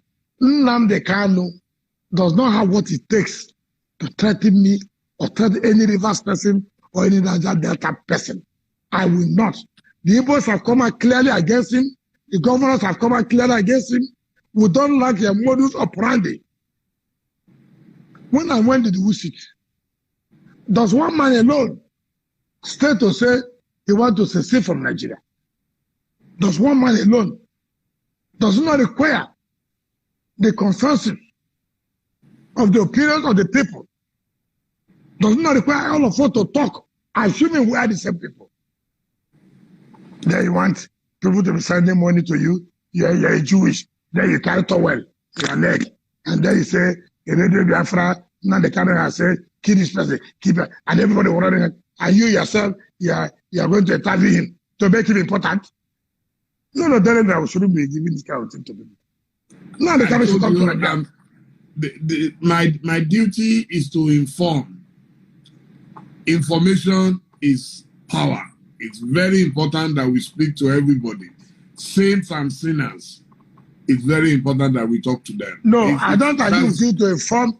Don't inform us about what Satan says. No, even in the Bible, what Satan says. Even in the Bible, yes. the Bible reported Satan. The Bible reported Satan. But Bible reported the activities. Anybody. No. Bible reported the activity of Satan, and that was why God sent away Satan. This what you are doing now. You are reporting for the agents of Satan to be emboldened to continue to do the atrocity, which River State will listen to. All he did is to explain his own vision and mission. What did he say? to say that all Igbo is Igbo. Don't tell me. No, I don't know the history. To kill. No. You don't say don't know this. That would be unfair. Look at the Constitution of Nigeria. Look at the Constitution. What is there? Don't tell us about history. Talk about Constitution. Dele, you are well read. Each time I read their piece at the back page of this day, I read it 3-4 times before I even understand what they are talking about. Because of the high level of intelligence. No, but it's true. So you tell me that the history, what history? You know, Constitution is clear. Look at what was stated. And then somebody come and tell you, kill any policeman you see, kill any army man you see. And we shall accept that. For whatever reason it is. Okay, Igbo people will not be army people again. When you wear army uniform, did they write that you are Igbo? When you wear a police uniform, did they write that you are Igbo? So if you say a policeman, kill him. If you say an army man, kill him. What kind of society are we in? What kind of society are we in? We must condemn this. We must condemn it. But let me tell them, anywhere I'm traveling to, I will announce it. If I'm going to London, I will announce it. If I'm going to Spain, and I dare, Nnamdi Kanu and his group, I dare them to come. What they will see in their life, they won't believe it. I dare them. I'm not the people they will come and say, oh, they went and attack you for a matter. No, they should know that we're from Niger Delta. I'll go to Spain, I'll tell them I'm going to Spain tomorrow. I'll go to America, I'm going to America. Let them organize, let them organize. And see the way we treat them. And people should not be treating people up and down as if they have monopoly of violence. Mr. Governor, sir, I know time is fast spent, but I must talk about rivers. The rivers yes. of your dream. Could you please tell us what you've been doing since you have been governor? I'm interested in that because... that will take another 4 hours. You promised me you're coming tomorrow to Rivers. I'll do everything you can. Even if it means us to do everything to bring you to Rivers tomorrow. You have to come. You spend 1 week or 2 weeks. No, with due respect. No. It's not. That's why we're having. That's why I said journalists. You have to spend at least 2 weeks to go around the 22 local government of Rivers State and see with your eyes and what we have been doing. Not what I will tell you. When the Guild of Editors came, I told them, divide yourself, go. Even they did not go around. So do me that favor. Whatever logistics it is, Rivers State government will be, come and see. Take your camera people, go to the 23 local government and tell Nigeria what I saw. It's not what people are saying, though. What we can say is not what is on ground, though. Don't do me any favor. Don't do me any favor. So I will not waste your time here to tell you what I've been doing. No. But I can tell you the dream I have is the rivers of unity. Rivers of where there are potentials for which to actualize. Rivers of where the founding fathers, without where you come from, you have the same opportunity. Not the rivers of ethnicity, rivers of acrimony, rivers of disunity. No. I want the rivers of unity. Rivers that we can work together, go to anywhere, and be proud that you're a rivers man and woman. That is my own dream. But as for what we have been doing, no. You come with your team. Come with your team. Stay 2 weeks. Go back.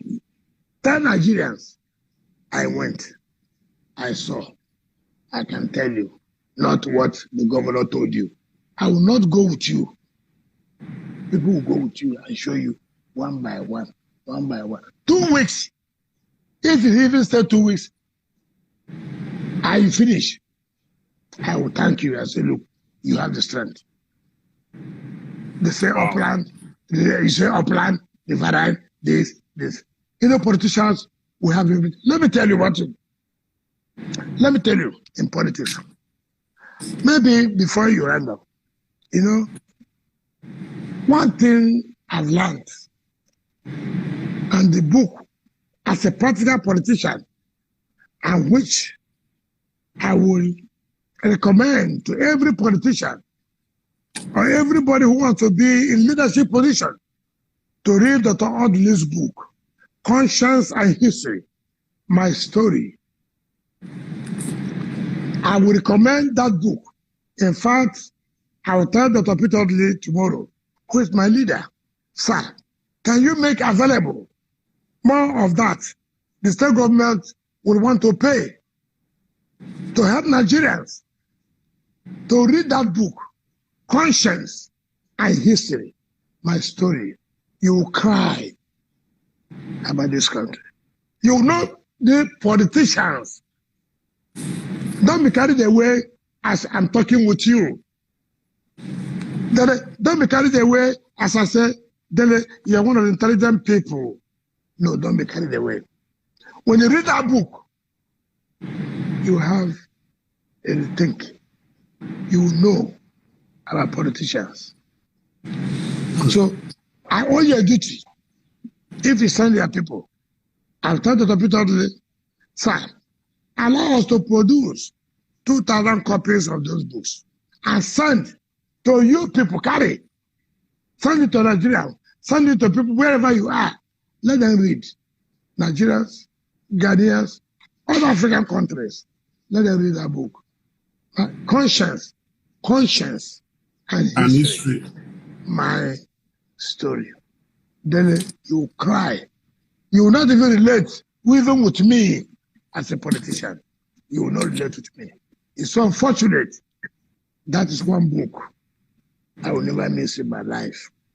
And if you ask me mentorship, that's one book that has mentored me, that has told me, look, this is what it is as for leadership, where you are coming to and where you are going to live. Not the one we read about fiction, you know, stories. This is practical when you read them. And then Dele, you call me back. I read this book. You will know typical Nigerians in politics. This is my transition period. I can tell you, having read that book, what I'm passing through.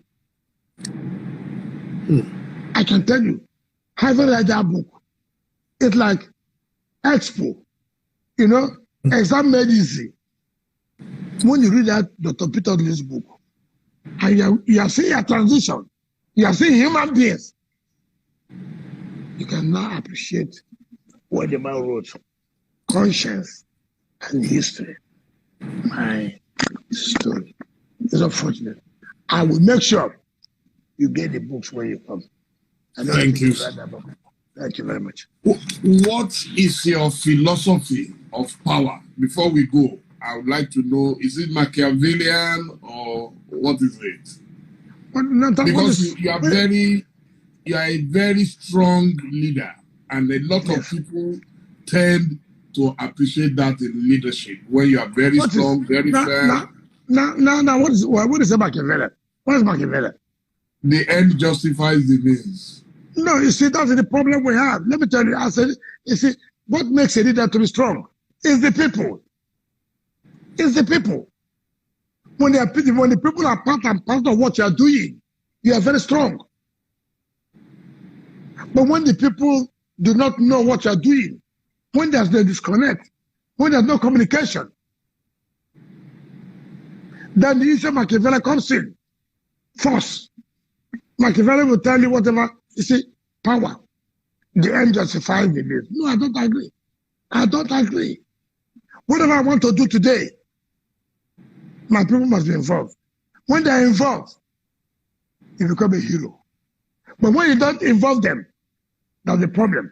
Then you now want to coerce, to use whatever forms to make yourself to be a strong leader.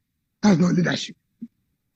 Leadership is Joseph, Mary,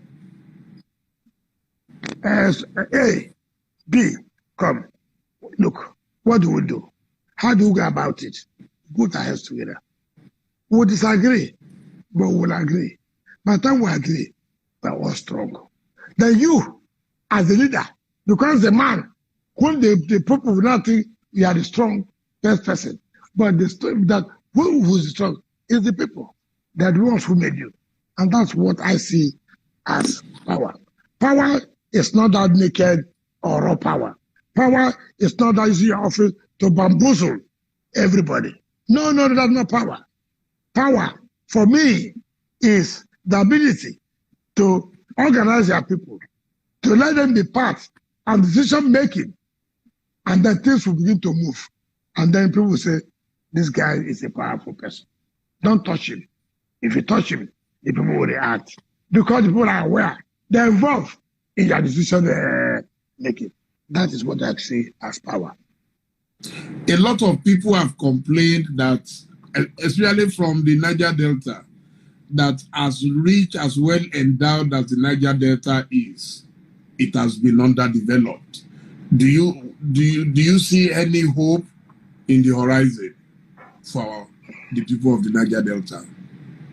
I just want you to help me mention the class of people. You see, let me tell you, when you say people say, there are those who want to be governors of the Niger Delta, they have their own view. But if you tell me those who are not governors, you see this thing we are playing. I read today about my friend of mine, I remember some of them, and I read one man, I don't know his name, one man who was always looking for power to be, I used to be advisor to president of the National Assembly. I is the advisor to president now on Niger Delta. What's his name? I don't know. I think from Akwa Ibom, I don't know. I hardly know these people, their names. I hardly know them. Where this boy? Okay, Eternal. You know him. Eternal. I hardly remember these people, this type of people, their names. It's very unfortunate. They say the Niger Delta governors are not using their money for the development of the oil communities. I didn't know that illiteracy has come to that level. That boy, I call him a boy. They say he was a former senator. I never regarded, I call him a boy. Talking about, he went far to say the flyover that Wike is constructing. Look at the man who cannot win election calling me Wike. Flyover that Wike is that development for the communities. I don't know the school he went to. Ask him what is development. Is it so the money we carry and be given to the chiefs? The money we carry and be given to the chiefs. You are saying the flyovers are being Port Harcourt is not for the oil development community. How does it determine the community that produce oil in the state? How does it determine that? A whole city. And I challenge him. The oil money that they carry to develop Abuja is Abuja an oil development community. But Port Harcourt is an oil development community. There hardly any part of River State that not producing oil. So how can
says that. And ignorantly, in order to incite the community, one boy from Akwa Ibom, who says he's an advisor to Mr. President on Niger Delta matter, who knows whether it's left or right, will insult the governors of the Niger Delta simply because he has a problem with the governor of the state. Will come and say, look at Wike, all those flyovers is building. What is development? Can you imagine how myopic, how ignorant, and so laid back that such a man can be, that providing infrastructure in the state, a capital, will not be a development? Why would he say so? He says so because as a senator, I was the Minister of State. He had a problem with his governor, Momodu. They were struggling for Polytechnic. I was not the main minister. The main minister was Professor Rukoatu, who made a memo to Mr. President Goodluck Jonathan then. And Mr. President said, look, you must have to seek the opinion of the governor. You cannot go to a state to start a Polytechnic. Who will give you the land? It is governor that will give you the land. Unfortunately, my minister left and I took over. And when I took over, that was the same memo I saw. And then I went to Mr. Governor. Mr. President said, look, provide us a land. And he provided a land. Senator Itayanan, who wanted the Polytechnic to be his village, had the audacity and temerity without fear to say that I took bribe from Mr. Momodu. And I have never seen an insult like that. A man who could not win an election. And then he had his problem with his governor. A man was done. And then he started to open his diarrhea mouth to say governors are not using the money for the derivation. Whom is this inciting? Let anybody in this state challenge me that I have not done one project or the other in the 23 local government. I challenge any politician who is based in Abuja, who is based anywhere, to say, show me one project, one you have done in my local government. I said one. I will tell you. So it is wrong for people who want to be governors to come and begin to incite the people to say governors are not using derivation money for the communities. That's so ignorant of the law. Now, as for the issue of, yes, to the extent that the wealth of the NDC hasn't been utilized as supposed to be as it relates to NDC, I agree with you. Yeah, no. River State government took NDC to court that you cannot come to River State to begin to embark on projects without due consultation with the state government. And we want that matter to the glory of God. We're the only state who challenge NDC and the federal government. We're not afraid to challenge when we know that you are doing something that's illegal. Yes, I agree with you. NDC has been a cash cow for politicians. NDC released 15 billion naira to challenge my election. Where did the money go to? They use the 6th division. Where did the money go to? To private hands. And we won. If you have utilized that 15 billion naira in one state, you would have known the level of development in that state. I called the chairman and the MDs of the NDC. The problem we have that the federal government always make those who will be MDs of NDC who want to contest governorship election to be MDs. And so their business is to make as much money they can in order to go and run for governorship election. And so no development is, nobody thinks of development. All their business is just to make money to be governor. And if the federal government means well or meant well for us, why will you use somebody who's a politician to be an MD of NDC? Yes, sir. I don't want to even say, I went to an army formation where an MD contributed 1 billion naira to tie the barracks of the NDC, of the army. What is the responsibility? What is the responsibility? Are those the people of the communities in the NDC? Simply because he wants to run for governorship in one state, he committed 1 billion naira to the army barracks. What a shame. How can that be development? NDC will come to your state. They don't know their development plans. They have somebody they want to do 50-meter road. They put it 1.2 billion naira, 50 meter. Even the roads are awarded by state government. I awarded a road in Chokocho to Igbo to Rumakroshi. And there is a claim that they did the road. How far like can that be? Every road, and there is will claim money when they did not do any road. So for me, you are right on one side that yes, the money that has come to NDC is not being used. That I will agree with you. The level of fraud in NDC is unimaginable. But the presidency has a say there. Did they have a say? Why do you use somebody who wants to be a governor to be MD of NDC? Why do you use politicians to run NDC? In any case, who are those who control the NDC? You have the Abuja politicians. You have the presidency. All of them are involved. They're all involved in the sharing of the whole thing. So how can that be development? How can they not accuse NDC?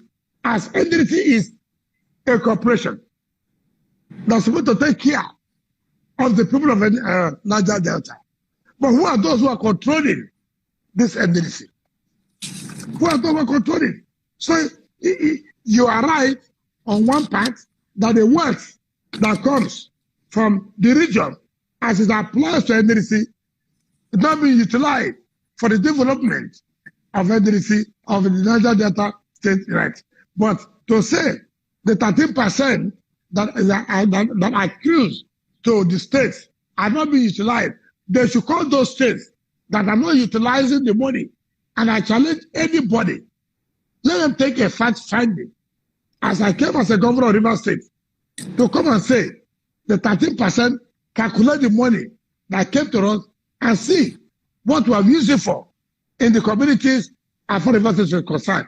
You cannot single out one community that's not an oil producing community as far as Rivers State is concerned.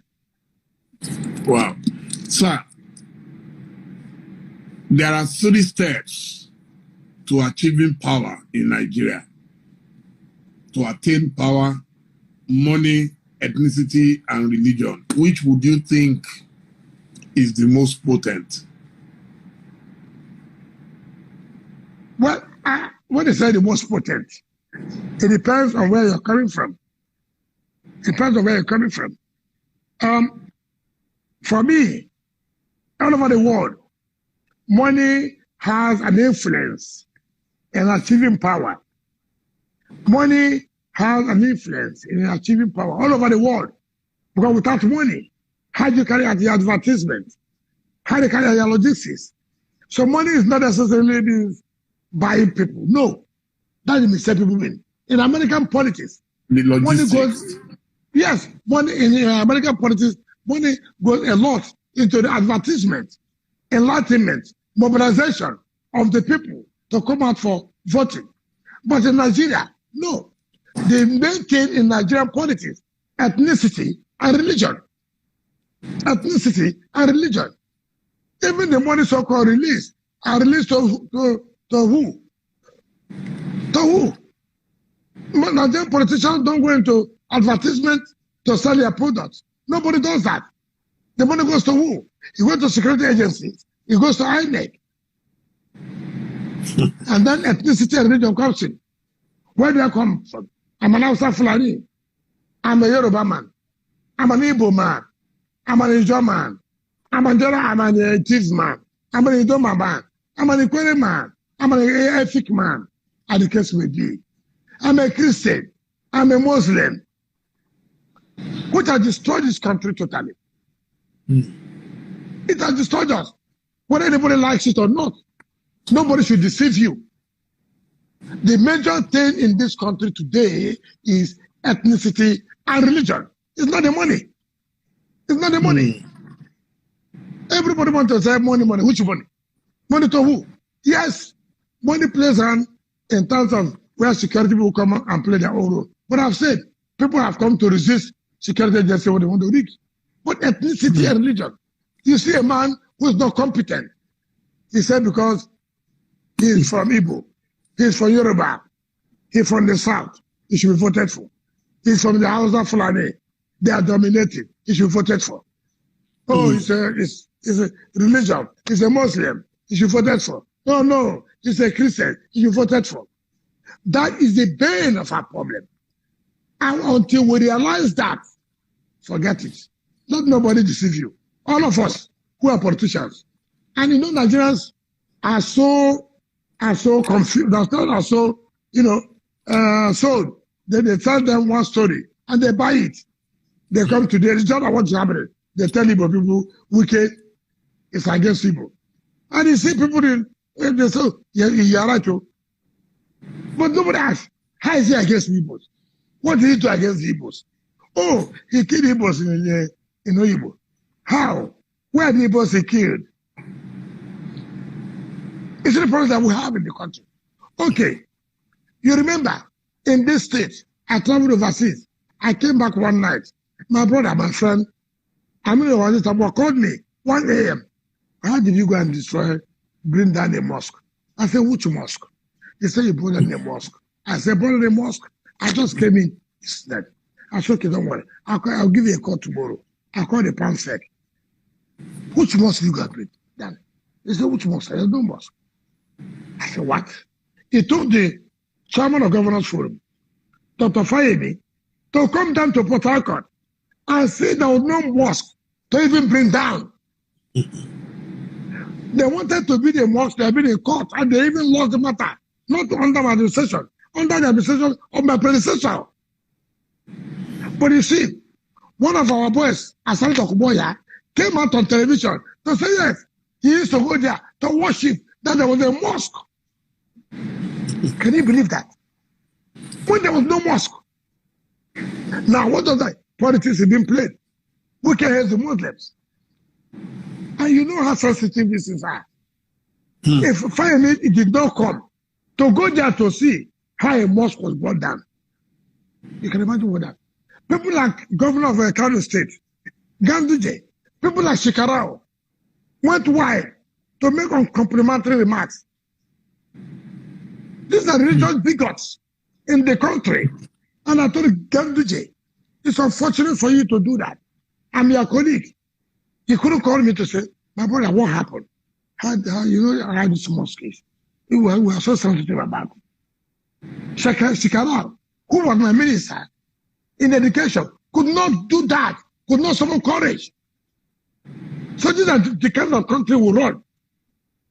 And Nigeria found out at the end of the day, there was no mosque that was not that. So see what religion can do in our politics. To bring it down.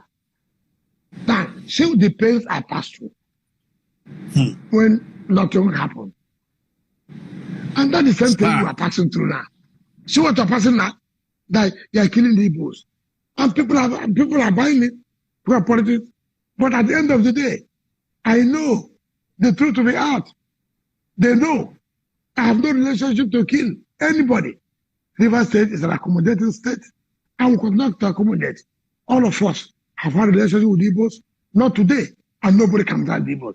But if you commit crime, the law must be allowed to take its place. So if you now want to say, because their law is applied to you, you now say, oh, it's against the Igbos. Okay, that's their business. Look, Dele, Momodu, we are commissioning projects. Go and see the flyovers for built. Go and see the whole area. Markets now. Market has taken over. And you ask yourself, why did you spend this kind of money? Trying to do urban renewal. Now tomorrow I say, no, I will not allow this. I will chase you out. They say, oh, because the Igbos are the traders. That's why they are treating them like that. You see president in Nigeria. Now, you go to somewhere. Very complicated. Very complicated. You go to somewhere.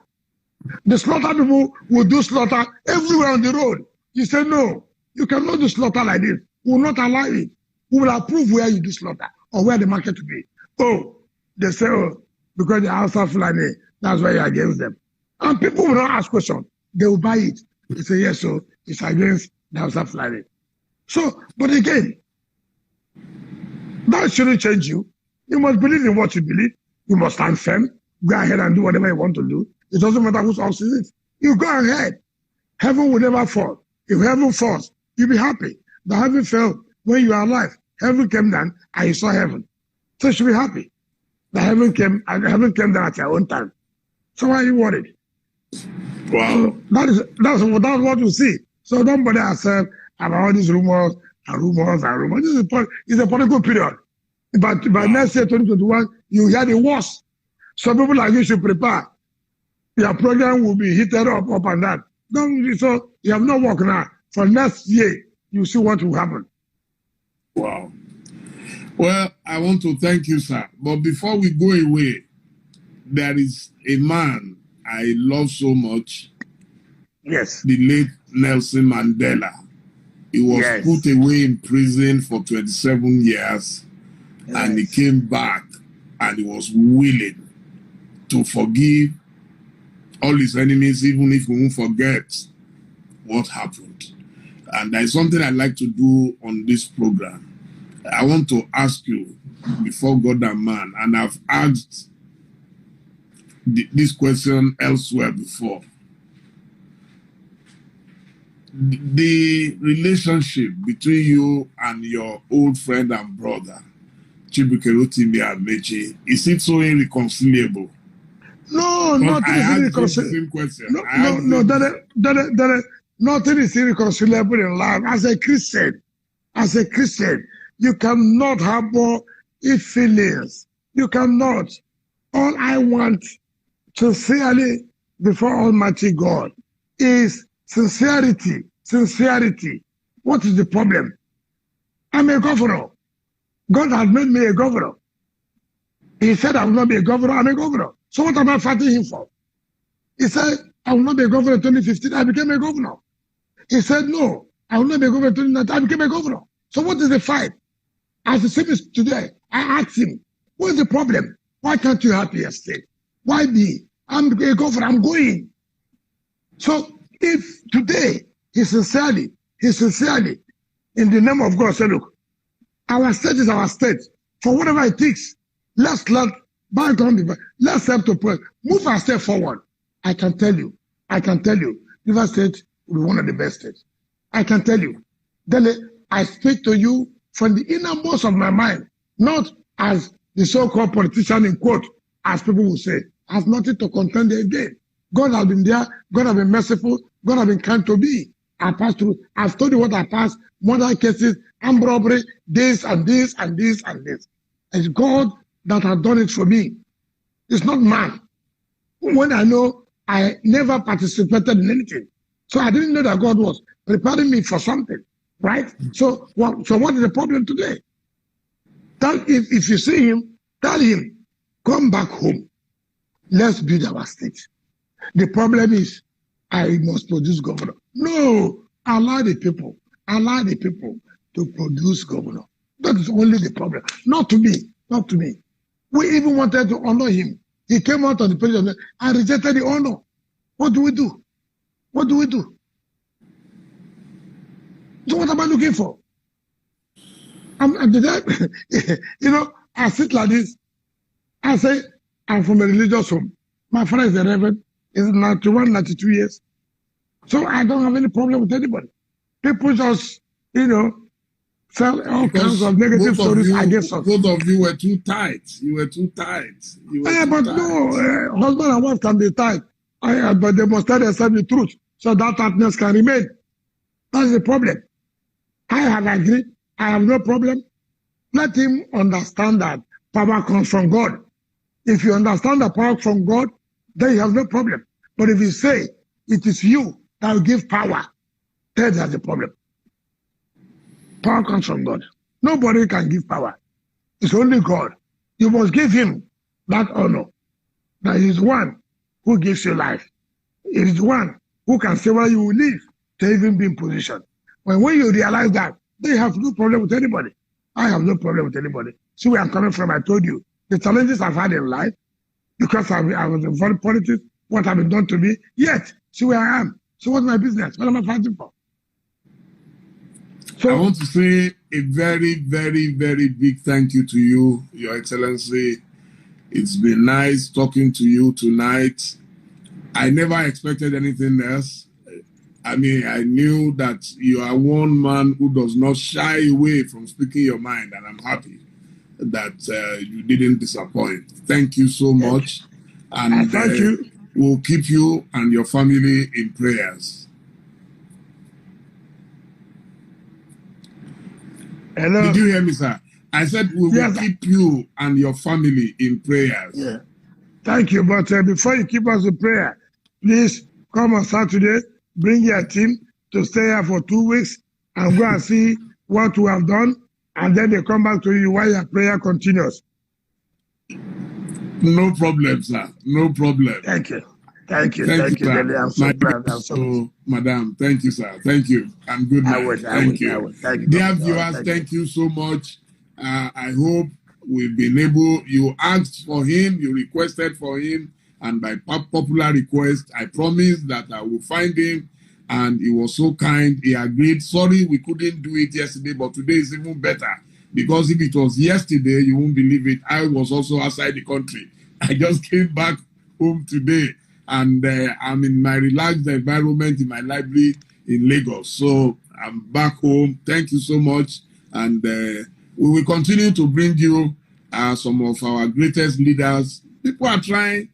It's just that a lot of leaders don't give us that kind of access. They don't talk to the people, so you don't know what they are doing. And you can see the challenge he has thrown at us. He's so sure that if we spend 2 weeks, we will not be able to finish all the projects it's doing. So, thank you, sir. And I look forward to seeing you. Thank you. Good night, sir. Thank you. Hey there. Subscribe to my channel. And also press this bell icon.